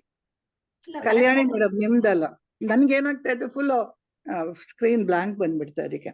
ಸೊ ಅವಾಗ ಅವರು ಹೇಳ್ತಾರೆ, ಗುರು, ಅಲ್ಲಪ್ಪ ನೀನು ಬೆಳಗ್ಗೆಯಿಂದ ನೀನು ಎಷ್ಟು ಓಡಾಡಿದ್ಯಾ, ನಿನ್ ಕೈಗಳು ಕೆಲಸ ಮಾಡಿದೆ, ಕಾಲ್ಗಳು ಕೆಲಸ ಮಾಡಿದೆ, ಇದು ಬೇರೆ ಬೇರೆ ಎಲ್ಲ ನಡೆದಿದೆ, ನೀನ್ ಬಾಯಿ ಕೆಲಸ ಮಾಡಿದೆ, ಕಣ್ ಕೆಲಸ ಮಾಡಿದೆ, ಎಷ್ಟು ಈ ದೇಹದಲ್ಲಿ ಎಲ್ಲವೂ ಕೆಲಸ ಮಾಡಿದೆ, ಅದೆಲ್ಲ ನಿಂಗೆ ಗೊತ್ತಿಲ್ವಾ? ಅದೆಲ್ಲ ಕರ್ಮ ಅಲ್ವಾ ಹಾಗಿದ್ರೆ ಅನ್ನೋದು ಒಂದು ಪ್ರಶ್ನೆ ಕೇಳ್ತಾರ ಅವರು.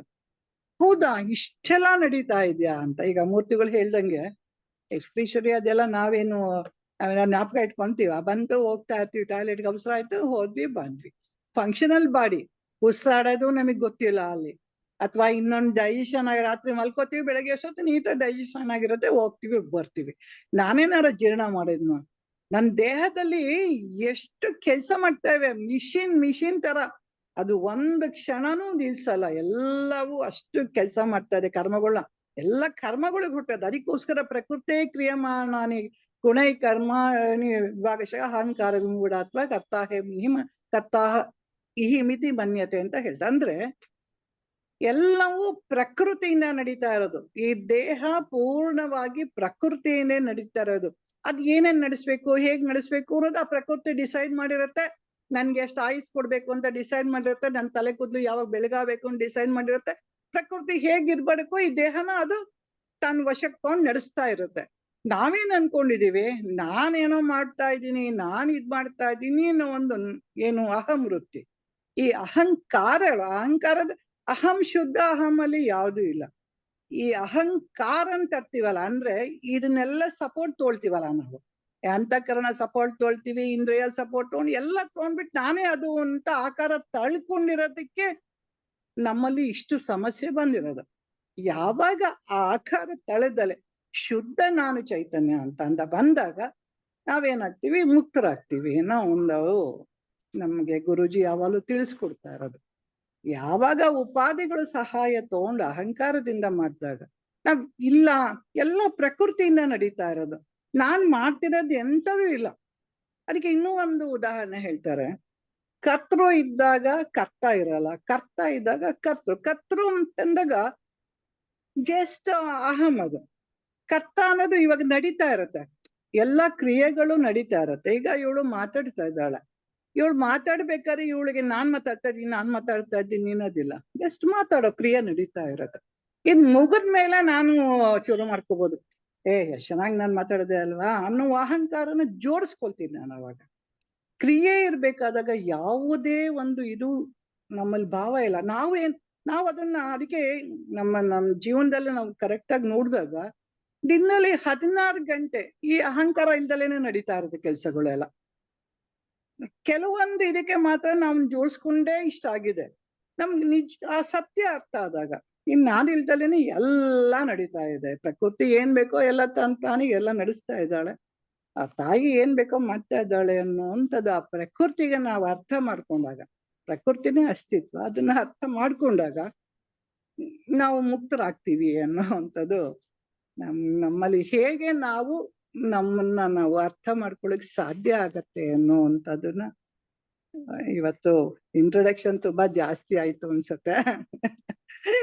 ನನ್ಗೆ ಇವಾಗ ಇದು ಕ್ಲಿಯರ್ ಆಗ್ಬಿಟ್ರೆ ಬಿಕ್ಕಿನ ಮುಂದೆ ಎಲ್ಲ ಏನು ಹೆಚ್ಚಿಲ್ಲ ಅನ್ನೋ ಒಂದು ಇದ್ರೊಳಗೆ ನಾನು ಇದನ್ನ ಎಷ್ಟು ಮಟ್ಟಿಗೆ ಡಿಸ್ಕಷನ್ ಮಾಡ್ಬೋದು, ಎಷ್ಟು ಅರ್ಥ ಆಗಿದೆಯೋ ಅದನ್ನ ತಮ್ಮ ಮುಂದೆ ಇಡಕ್ಕೆ ಪ್ರಯತ್ನ ಮಾಡ್ತಾ ಇದ್ದೀನಿ. ಮೇಡಮ್ ಇನ್ನೊಂದು 4 ನಿಮಿಷ ಇದೆ, ಏನ್ ಮಾಡೋಣ? ಸಾಕು ಬಿಡಿ, ನೆಕ್ಸ್ಟ್ ವೀಕೆ ಸ್ಟಾರ್ಟ್ ಮಾಡ್ಕೊಳ್ಳೋರಂತೆ 39:40. ಅಷ್ಟೇ ಮೇಡಮ್, ಇದು ಎರಡರೊಳಗುವೆ ಇನ್ನು ನಮ್ದು ಏನಿರುತ್ತೆ ಪೂರ್ಣ ಅನುಮಾನಗಳು ಏನು ಇರ್ಲೇಬಾರ್ದು. ನಾವ್ ಜಾಗೃತರಾಗಿ ನಿಂತ್ಬಿಡ್ಬೇಕು ಅಷ್ಟೇನೆ.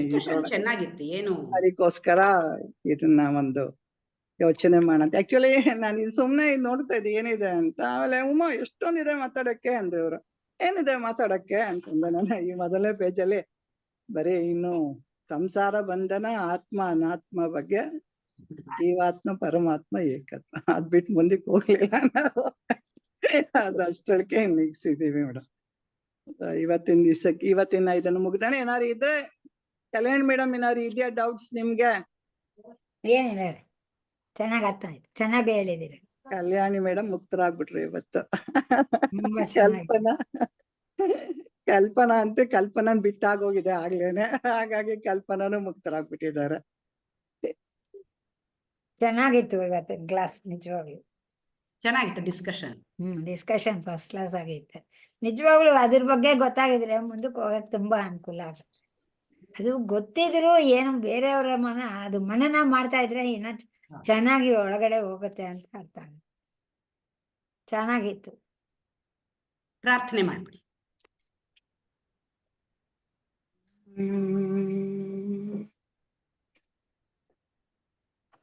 ಕೃಷ್ಣ ಅರ್ಪಣಮಸ್ತು. ಓಂ ಅಸತೋ ಮಾ ಸದ್ಗಮಯ ತಮಸೋ ಮಾ ಜ್ಯೋತಿರ್ಗಮಯ ಮೃತ್ಯೋರ್ಮಾಮೃತಂ ಗಮಯ. ಓಂ ಶಾಂತಿ ಶಾಂತಿ ಶಾಂತಿ. ಓಂ ಪೂರ್ಣಮದ ಪೂರ್ಣಮಿದಂ ಪೂರ್ಣಾತ್ ಪೂರ್ಣಮುದಚ್ಯತೆ ಪೂರ್ಣಸ್ಯ ಪೂರ್ಣಮಾದಾಯ ಪೂರ್ಣಮೇವಾವಶಿಷ್ಯತೆ. ಓಂ ಶಾಂತಿ ಶಾಂತಿ ಶಾಂತಿ. ನಾನು ನಾನೆಂಬುದು ನಾನಲ್ಲ, ಈ ದೇಹ ಮನ ಬುದ್ಧಿ ನಾನಲ್ಲ, ಸಚ್ಚಿದಾನಂದಾತ್ಮ ಶಿವ ನಾನು ನಾನೇ. ಶಿವೋಹಂ ಶಿವೋಹಂ ಶಿವೋಹಂ. ಆತ್ಮದರ್ಶನಂ ಬ್ರಹ್ಮದರ್ಶನಂ ಬ್ರಹ್ಮದರ್ಶನಂ ಸತ್ಯದರ್ಶನಂ ಸತ್ಯದರ್ಶನಂ. ಅಂತರ್ಜ್ಯೋತಿಃ ಬಹಿರ್ಜ್ಯೋತಿಃ ಪ್ರತ್ಯಗ್ಜ್ಯೋತಿಃ ಪರಾತ್ಪರಾ.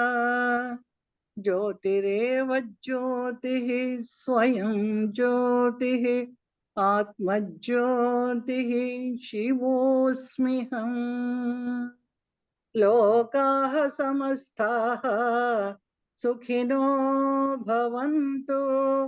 ಲೋಕಾಃ ಸಮಸ್ತಾಃ ಸುಖಿನೋ ಭವಂತು. ಲೋಕಾಃ ಸಮಸ್ತಾಃ ಸುಖಿನೋ ಭವಂತು. ಹರಿಃ ಓಂ ತತ್ಸತ್. ಶ್ರೀ ಗುರುಭ್ಯೋ ನಮಃ. ಹರಿಃ ಓಂ.